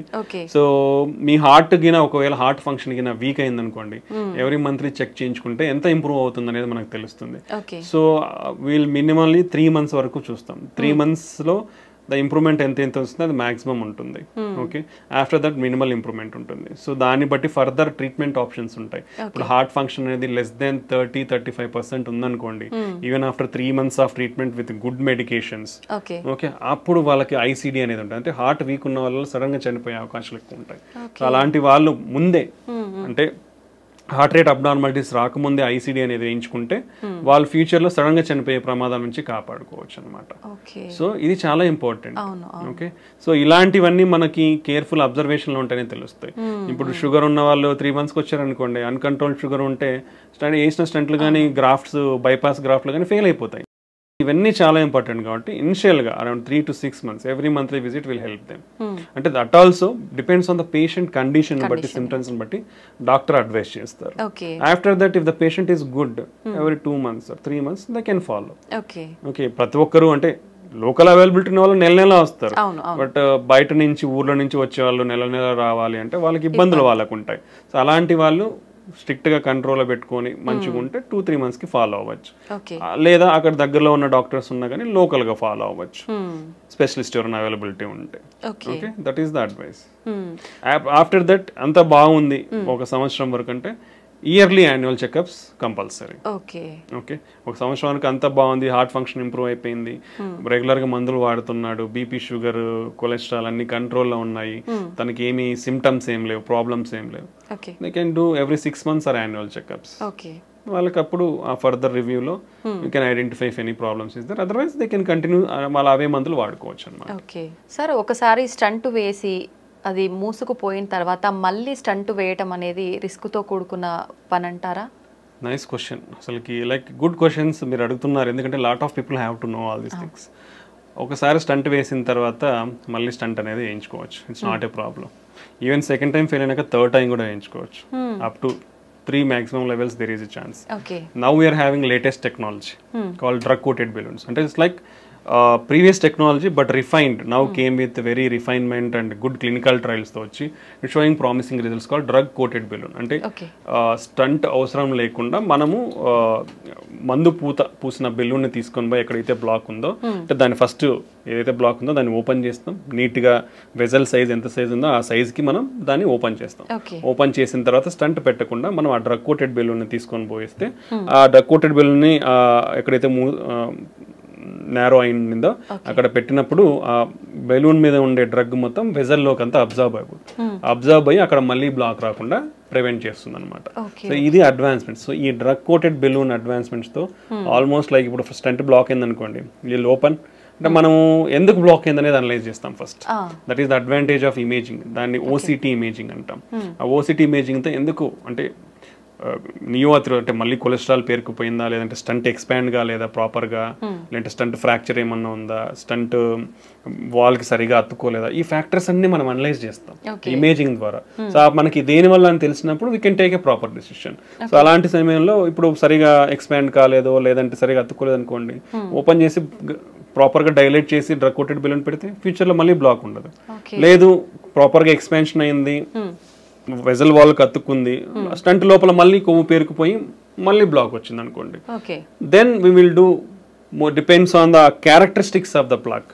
ప్రాపర్గా ఎక్స్పాన్షన్ అయింది, no major issues, plaque and cholesterol burden అంత లేదు అనుకుంటే డ్రగ్ కోటెడ్ బెలూన్ వాడచ్చు. లేదు చాలా బర్డన్ ఉంది, టఫ్ లీజన్ ఉంది, స్టంట్ కంపల్సరీ అంటే స్టంట్ మళ్ళీ పెట్టచ్చు. So 2 to 3 times or 4 times we can use drug coated balloon technology and stenting. So multiple times block అయినా వర్రీ అవ్వాల్సిన అవసరం లేదు. చాలా మంది వర్రీ అవుతున్నారు.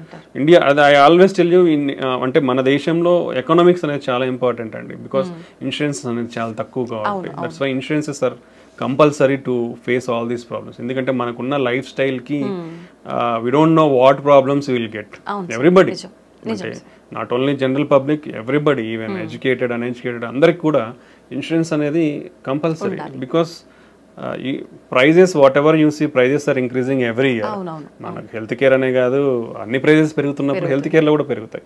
So if you want to deal with rising prices, insurance is a compulsory thing.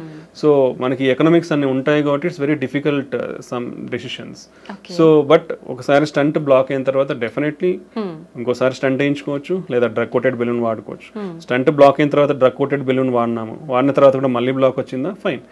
Second అంటే third time, first stent, second drug coated, third time you can go stenting. For suppose అంటే ఎన్నిసార్లు black అంటే ఇంతకు ముందు కాలంలో ఉన్న technology వేరు కాబట్టి పాతకి వేసినట్టు మేబీ బ్లాక్ అయితే ఉండొచ్చు. బట్ ఇప్పుడు ఉన్న ప్రజెంట్ లేటెస్ట్ జనరేషన్ టెక్నాలజీతో బ్లాక్స్ మళ్ళీ అయ్యే ఛాన్సెస్ తక్కువ ఉంటాయి. ఓకే, సో అలా ఒకవేళ అయినా మళ్ళీ ఇంకోసారి డ్రగ్ కోటెడ్ బెలూన్ వాడుకోవచ్చు. So you're having multiple options to open that vessel అనమాట. So these are the advantages whatever we're having nowadays. Okay sir, జనరల్గా మనం ఎలాంటి చిన్న చిన్న ఆపరేషన్స్ చేసినా కూడా కాంప్లికేషన్స్ అయితే కంపల్సరీ. ఇంత పెద్ద సర్జరీ, హార్టే మనకు మెయిన్.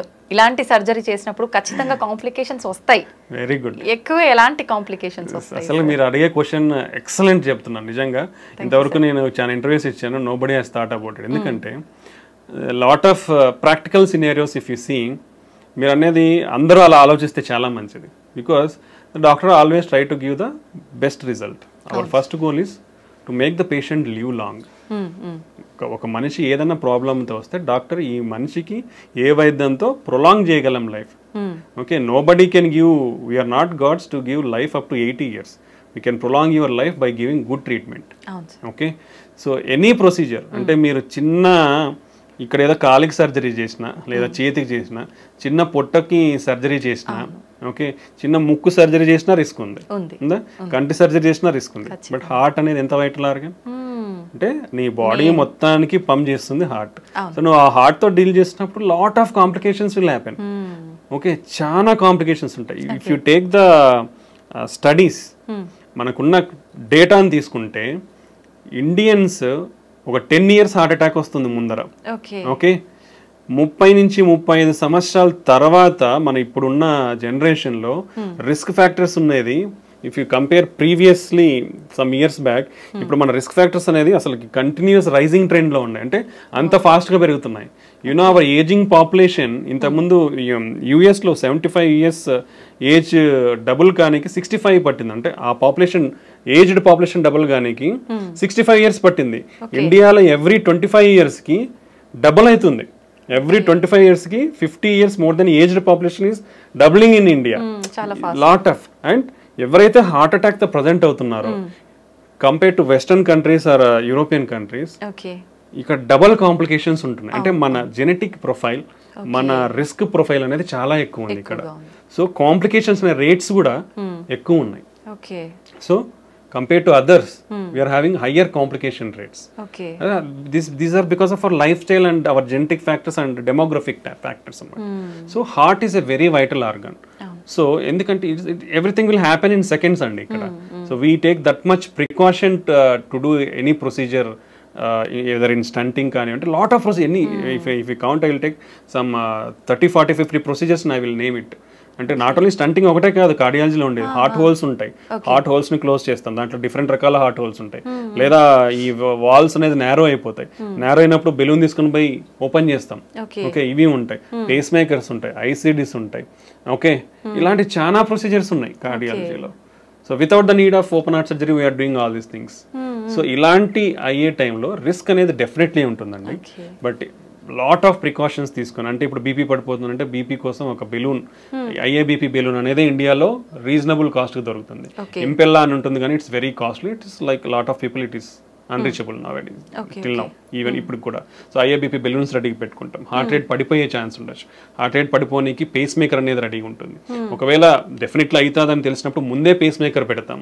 లేదా బీపీ పడిపోతుందంటే ముందే బీపీ బెలూన్ సపోర్ట్ కోసం పెట్టుకుంటాం. బీపీ కోసం ఇంజెక్షన్స్ రెడీగా పెట్టేసుకుంటాం. Okay, kidney failure, kidney creatinine levels అబ్నార్మల్గా ఉన్నాయంటే దానికి స్పెసిఫిక్ కాంట్రాస్ట్ ఉంటాయి, విజీ ప్యాక్ అంటాం.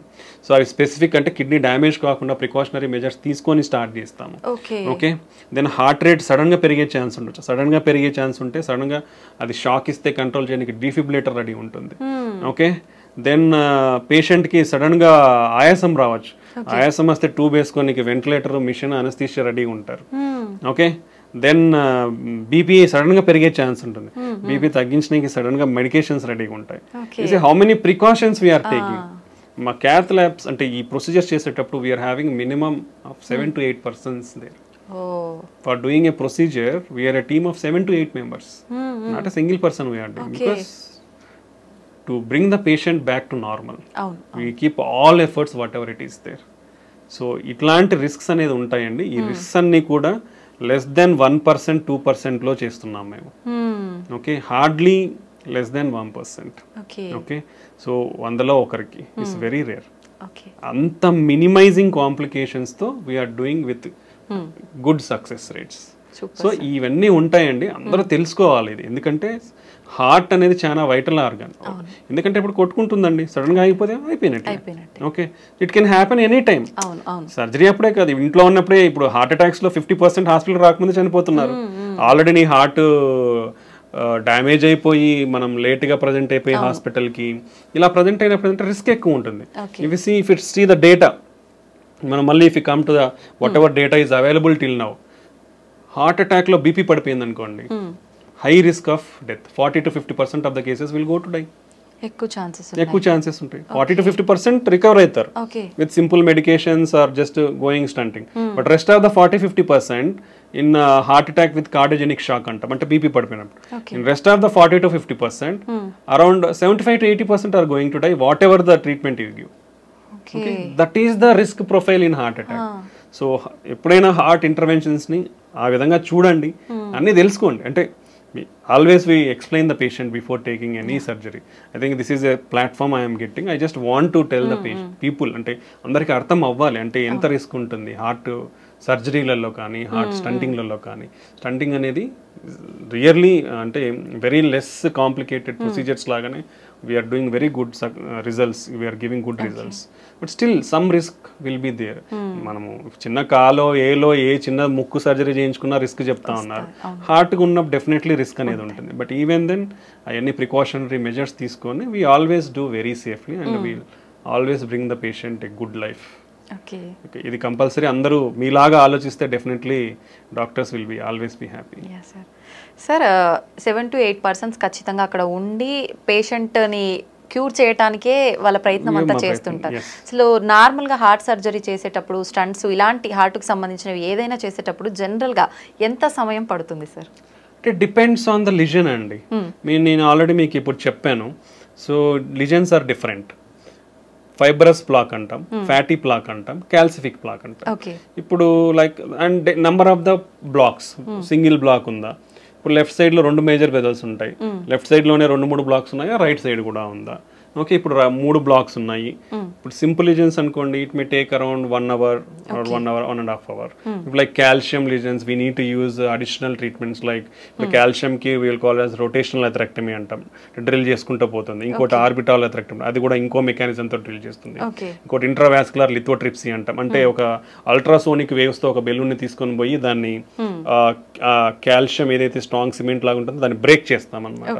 అదొక మెథడాలజీ ఉంది. సో ఇలాంటి అడిషనల్ టెక్నిక్స్ లేదా ఇమేజ్ గైడింగ్ అనేది వాడినప్పుడు కానీ, సో ఇలాంటి టైంలలో it may take longer time, sometimes 3 to 4 hours. Like if you see like bifurcation, ఇప్పుడు ఒక వెజల్ ఇట్లా వస్తుంది, ఇక్కడ నుంచి ఇంకో బ్రాంచ్ ఇట్లా వస్తుంది. సో ఇక్కడ బ్లాక్ ఉంది, ఇక్కడ బ్లాక్ ఉంది. ఈ రెండింటిని స్టంట్ వేయాలి, తీసుకోవాలి. బైఫర్కేషన్ స్టంటింగ్ అంటాం. ఇంకోటి లెఫ్ట్ మెయిన్ వెజల్ స్టంటింగ్ అంటాం, అంటే main vessel it will supply almost like 70% of the blood supply to the heart.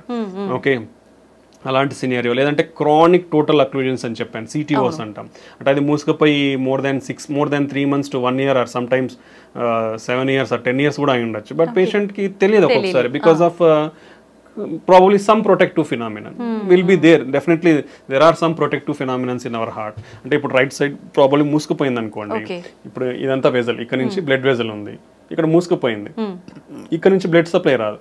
So left system నుంచి వస్తుంది మనకి, సో లెఫ్ట్ సిస్టమ్ నుంచి ఇక్కడ వరకు వస్తుంది.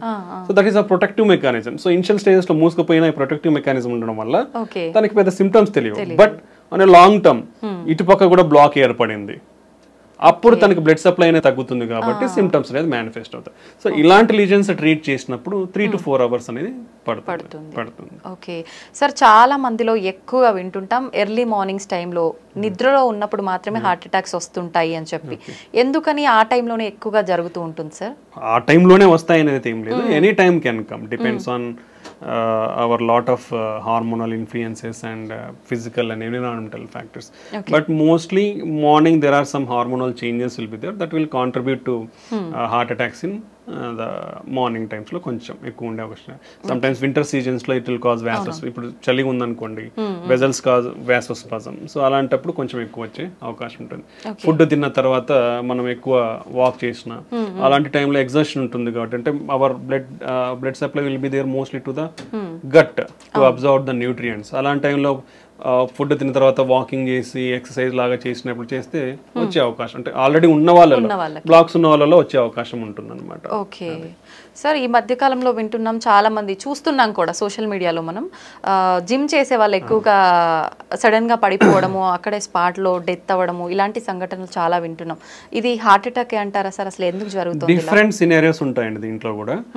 Like if you speak like athletes, sudden death in athletes అనే ఒక టాపిక్ ఉంటుంది. సో ఏంటంటే వాళ్ళలో కొన్ని underline structural abnormalities of the heart ఉండొచ్చు, బికాస్ ఆఫ్ వాళ్ళు చెక్ చేయించుకొని ఉండొచ్చు.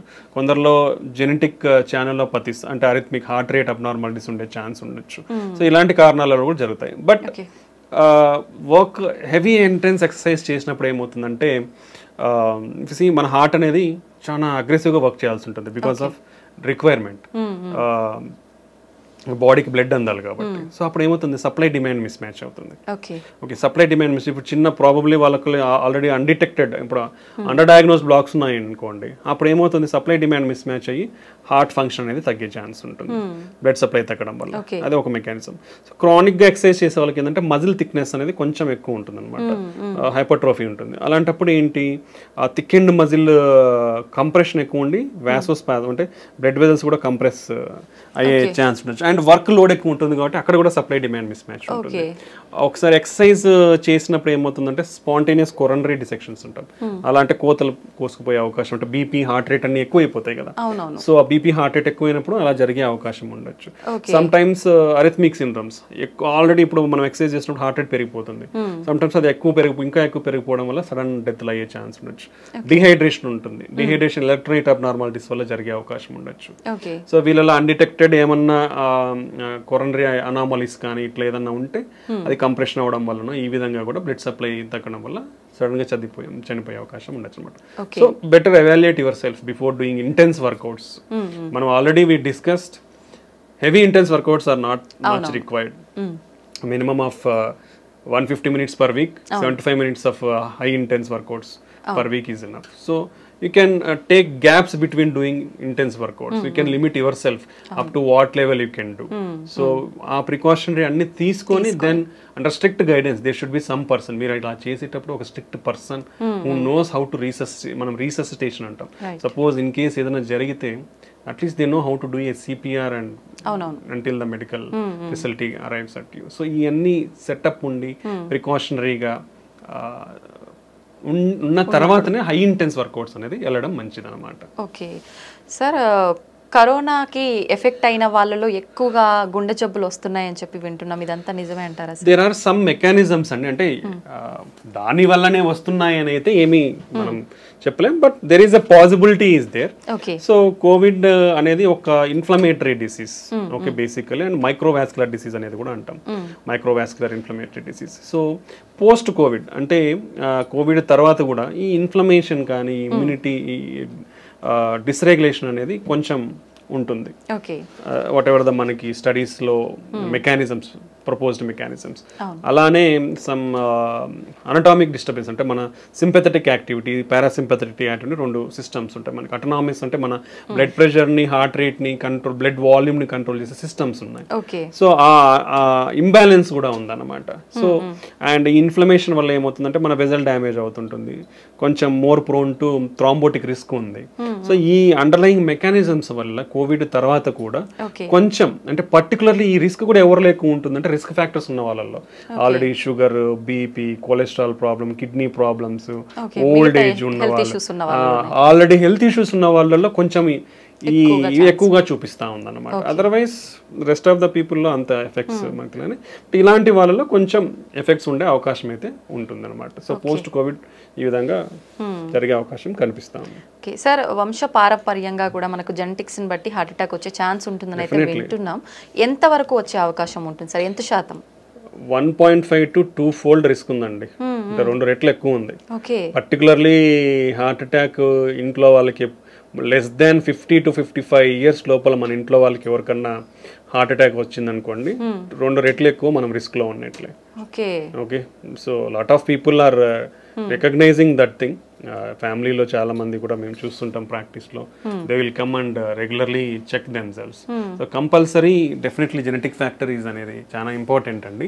సో 2 times రిస్క్ అనేది ఉంటుంది. సో కాబట్టి పర్టికులర్లీ ఇలాంటి సంఘటనలు ఇంట్లో ఎవరికైనా జరిగితే యంగ్స్టర్స్, ఫ్యామిలీలో ఉన్న యంగ్స్టర్స్ అందరూ కూడా చాలా కాషియస్గా ఉండాలి. రెగ్యులర్ చెకప్స్ అనేది కంపల్సరీ చేయించుకోవాలి. ఓకే, జెనెటిక్ కాంపోనెంట్ ఉంటుంది కాబట్టి హెల్తీ లైఫ్ స్టైల్ ఫాలో అవ్వాలి, రెగ్యులర్ ఎక్సర్సైజ్ చేయాలి. సో అండ్ ఒకవేళ ఈ వీళ్ళల్లో ఎవరికైనా రిస్క్, ఇప్పుడు హార్ట్ అటాక్లో ఇట్లా జరిగిన వాళ్ళకి బీపీ, షుగర్లు కూడా ఉండే అవకాశం ఉంటుంది ఇంట్లో. సో డెఫినెట్లీ అవన్నీ కూడా కంట్రోల్లో పెట్టుకోవాలి. ఈ జాగ్రత్తలు తీసుకుంటే మనం కొంచెం రిస్క్ను తగ్గించుకునే వాళ్ళం అవుతాం. ఓకే సార్, చాలా మంది పిల్లలు బై బర్తే హార్ట్లో హోల్ ఉందని చెప్పి రకరకాల హార్ట్ ప్రాబ్లమ్స్ గురించి వింటుంటాం. ఇవన్నీ జెనెటిక్సే అంటారా, వేరే ఇంకేదైనా రీజన్స్ ఉంటాయంటారా? మెయిన్ థింగ్ ఈజ్ జెనెటిక్స్ అండి.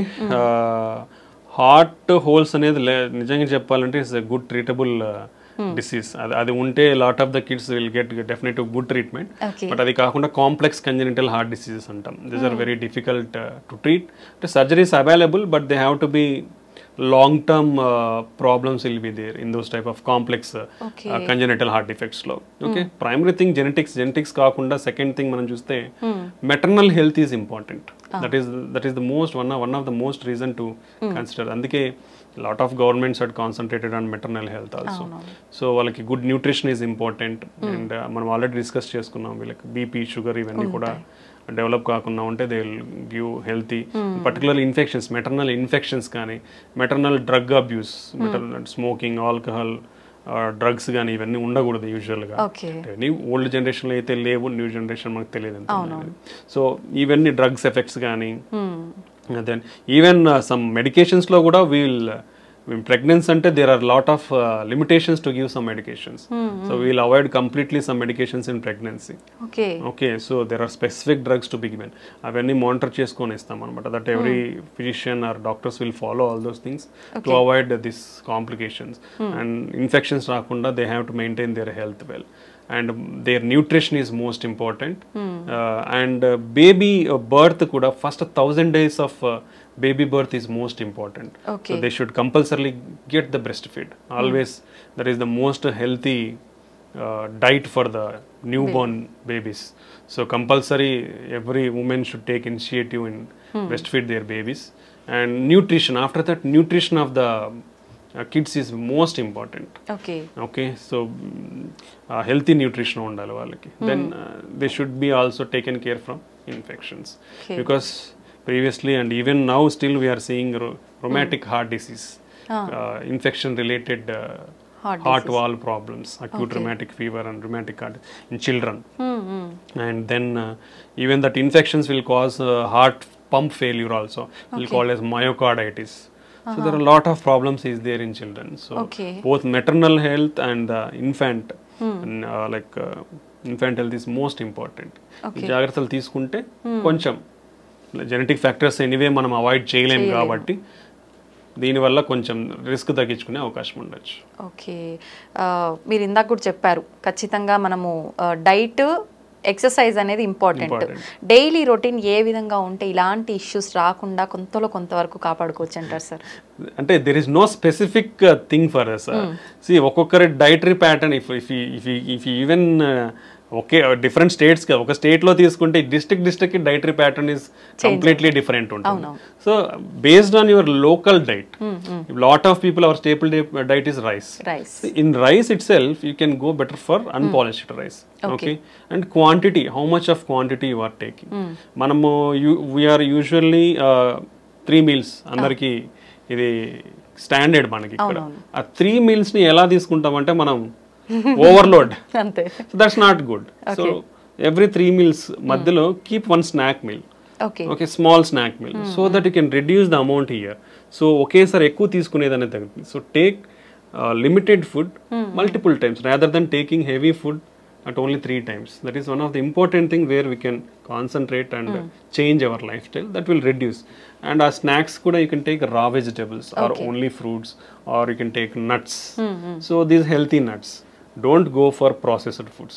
Don't go for like ready to eat, ready to made foods. Those are all unhealthy, and it's only for చెప్పాను కదా, easy availability is causing lot of problems. అంతే sir. Okay, so దీన్ని prevent చేసుకోవాలంటే ఈ measures తీసుకుంటే ఫుడ్లో మనం. And now previous కాలంలో మనం చాలా మంది చెప్పేది వింటాం, మిల్లెట్స్ ఎక్కువ తినేవాళ్ళు మన గ్రాండ్ పేరెంట్స్ కూడా. ఆఫ్టర్ దట్ రైస్ అనేది వచ్చింది. So better you can take parts of the millets and cereals and pulses in to our food. చాలా తక్కువ తీసుకుంటాం అందరం. You should increase all these things. Beans కానీ, kidney beans, or a lot of different types of beans is there. So we can increase all those diet in our food.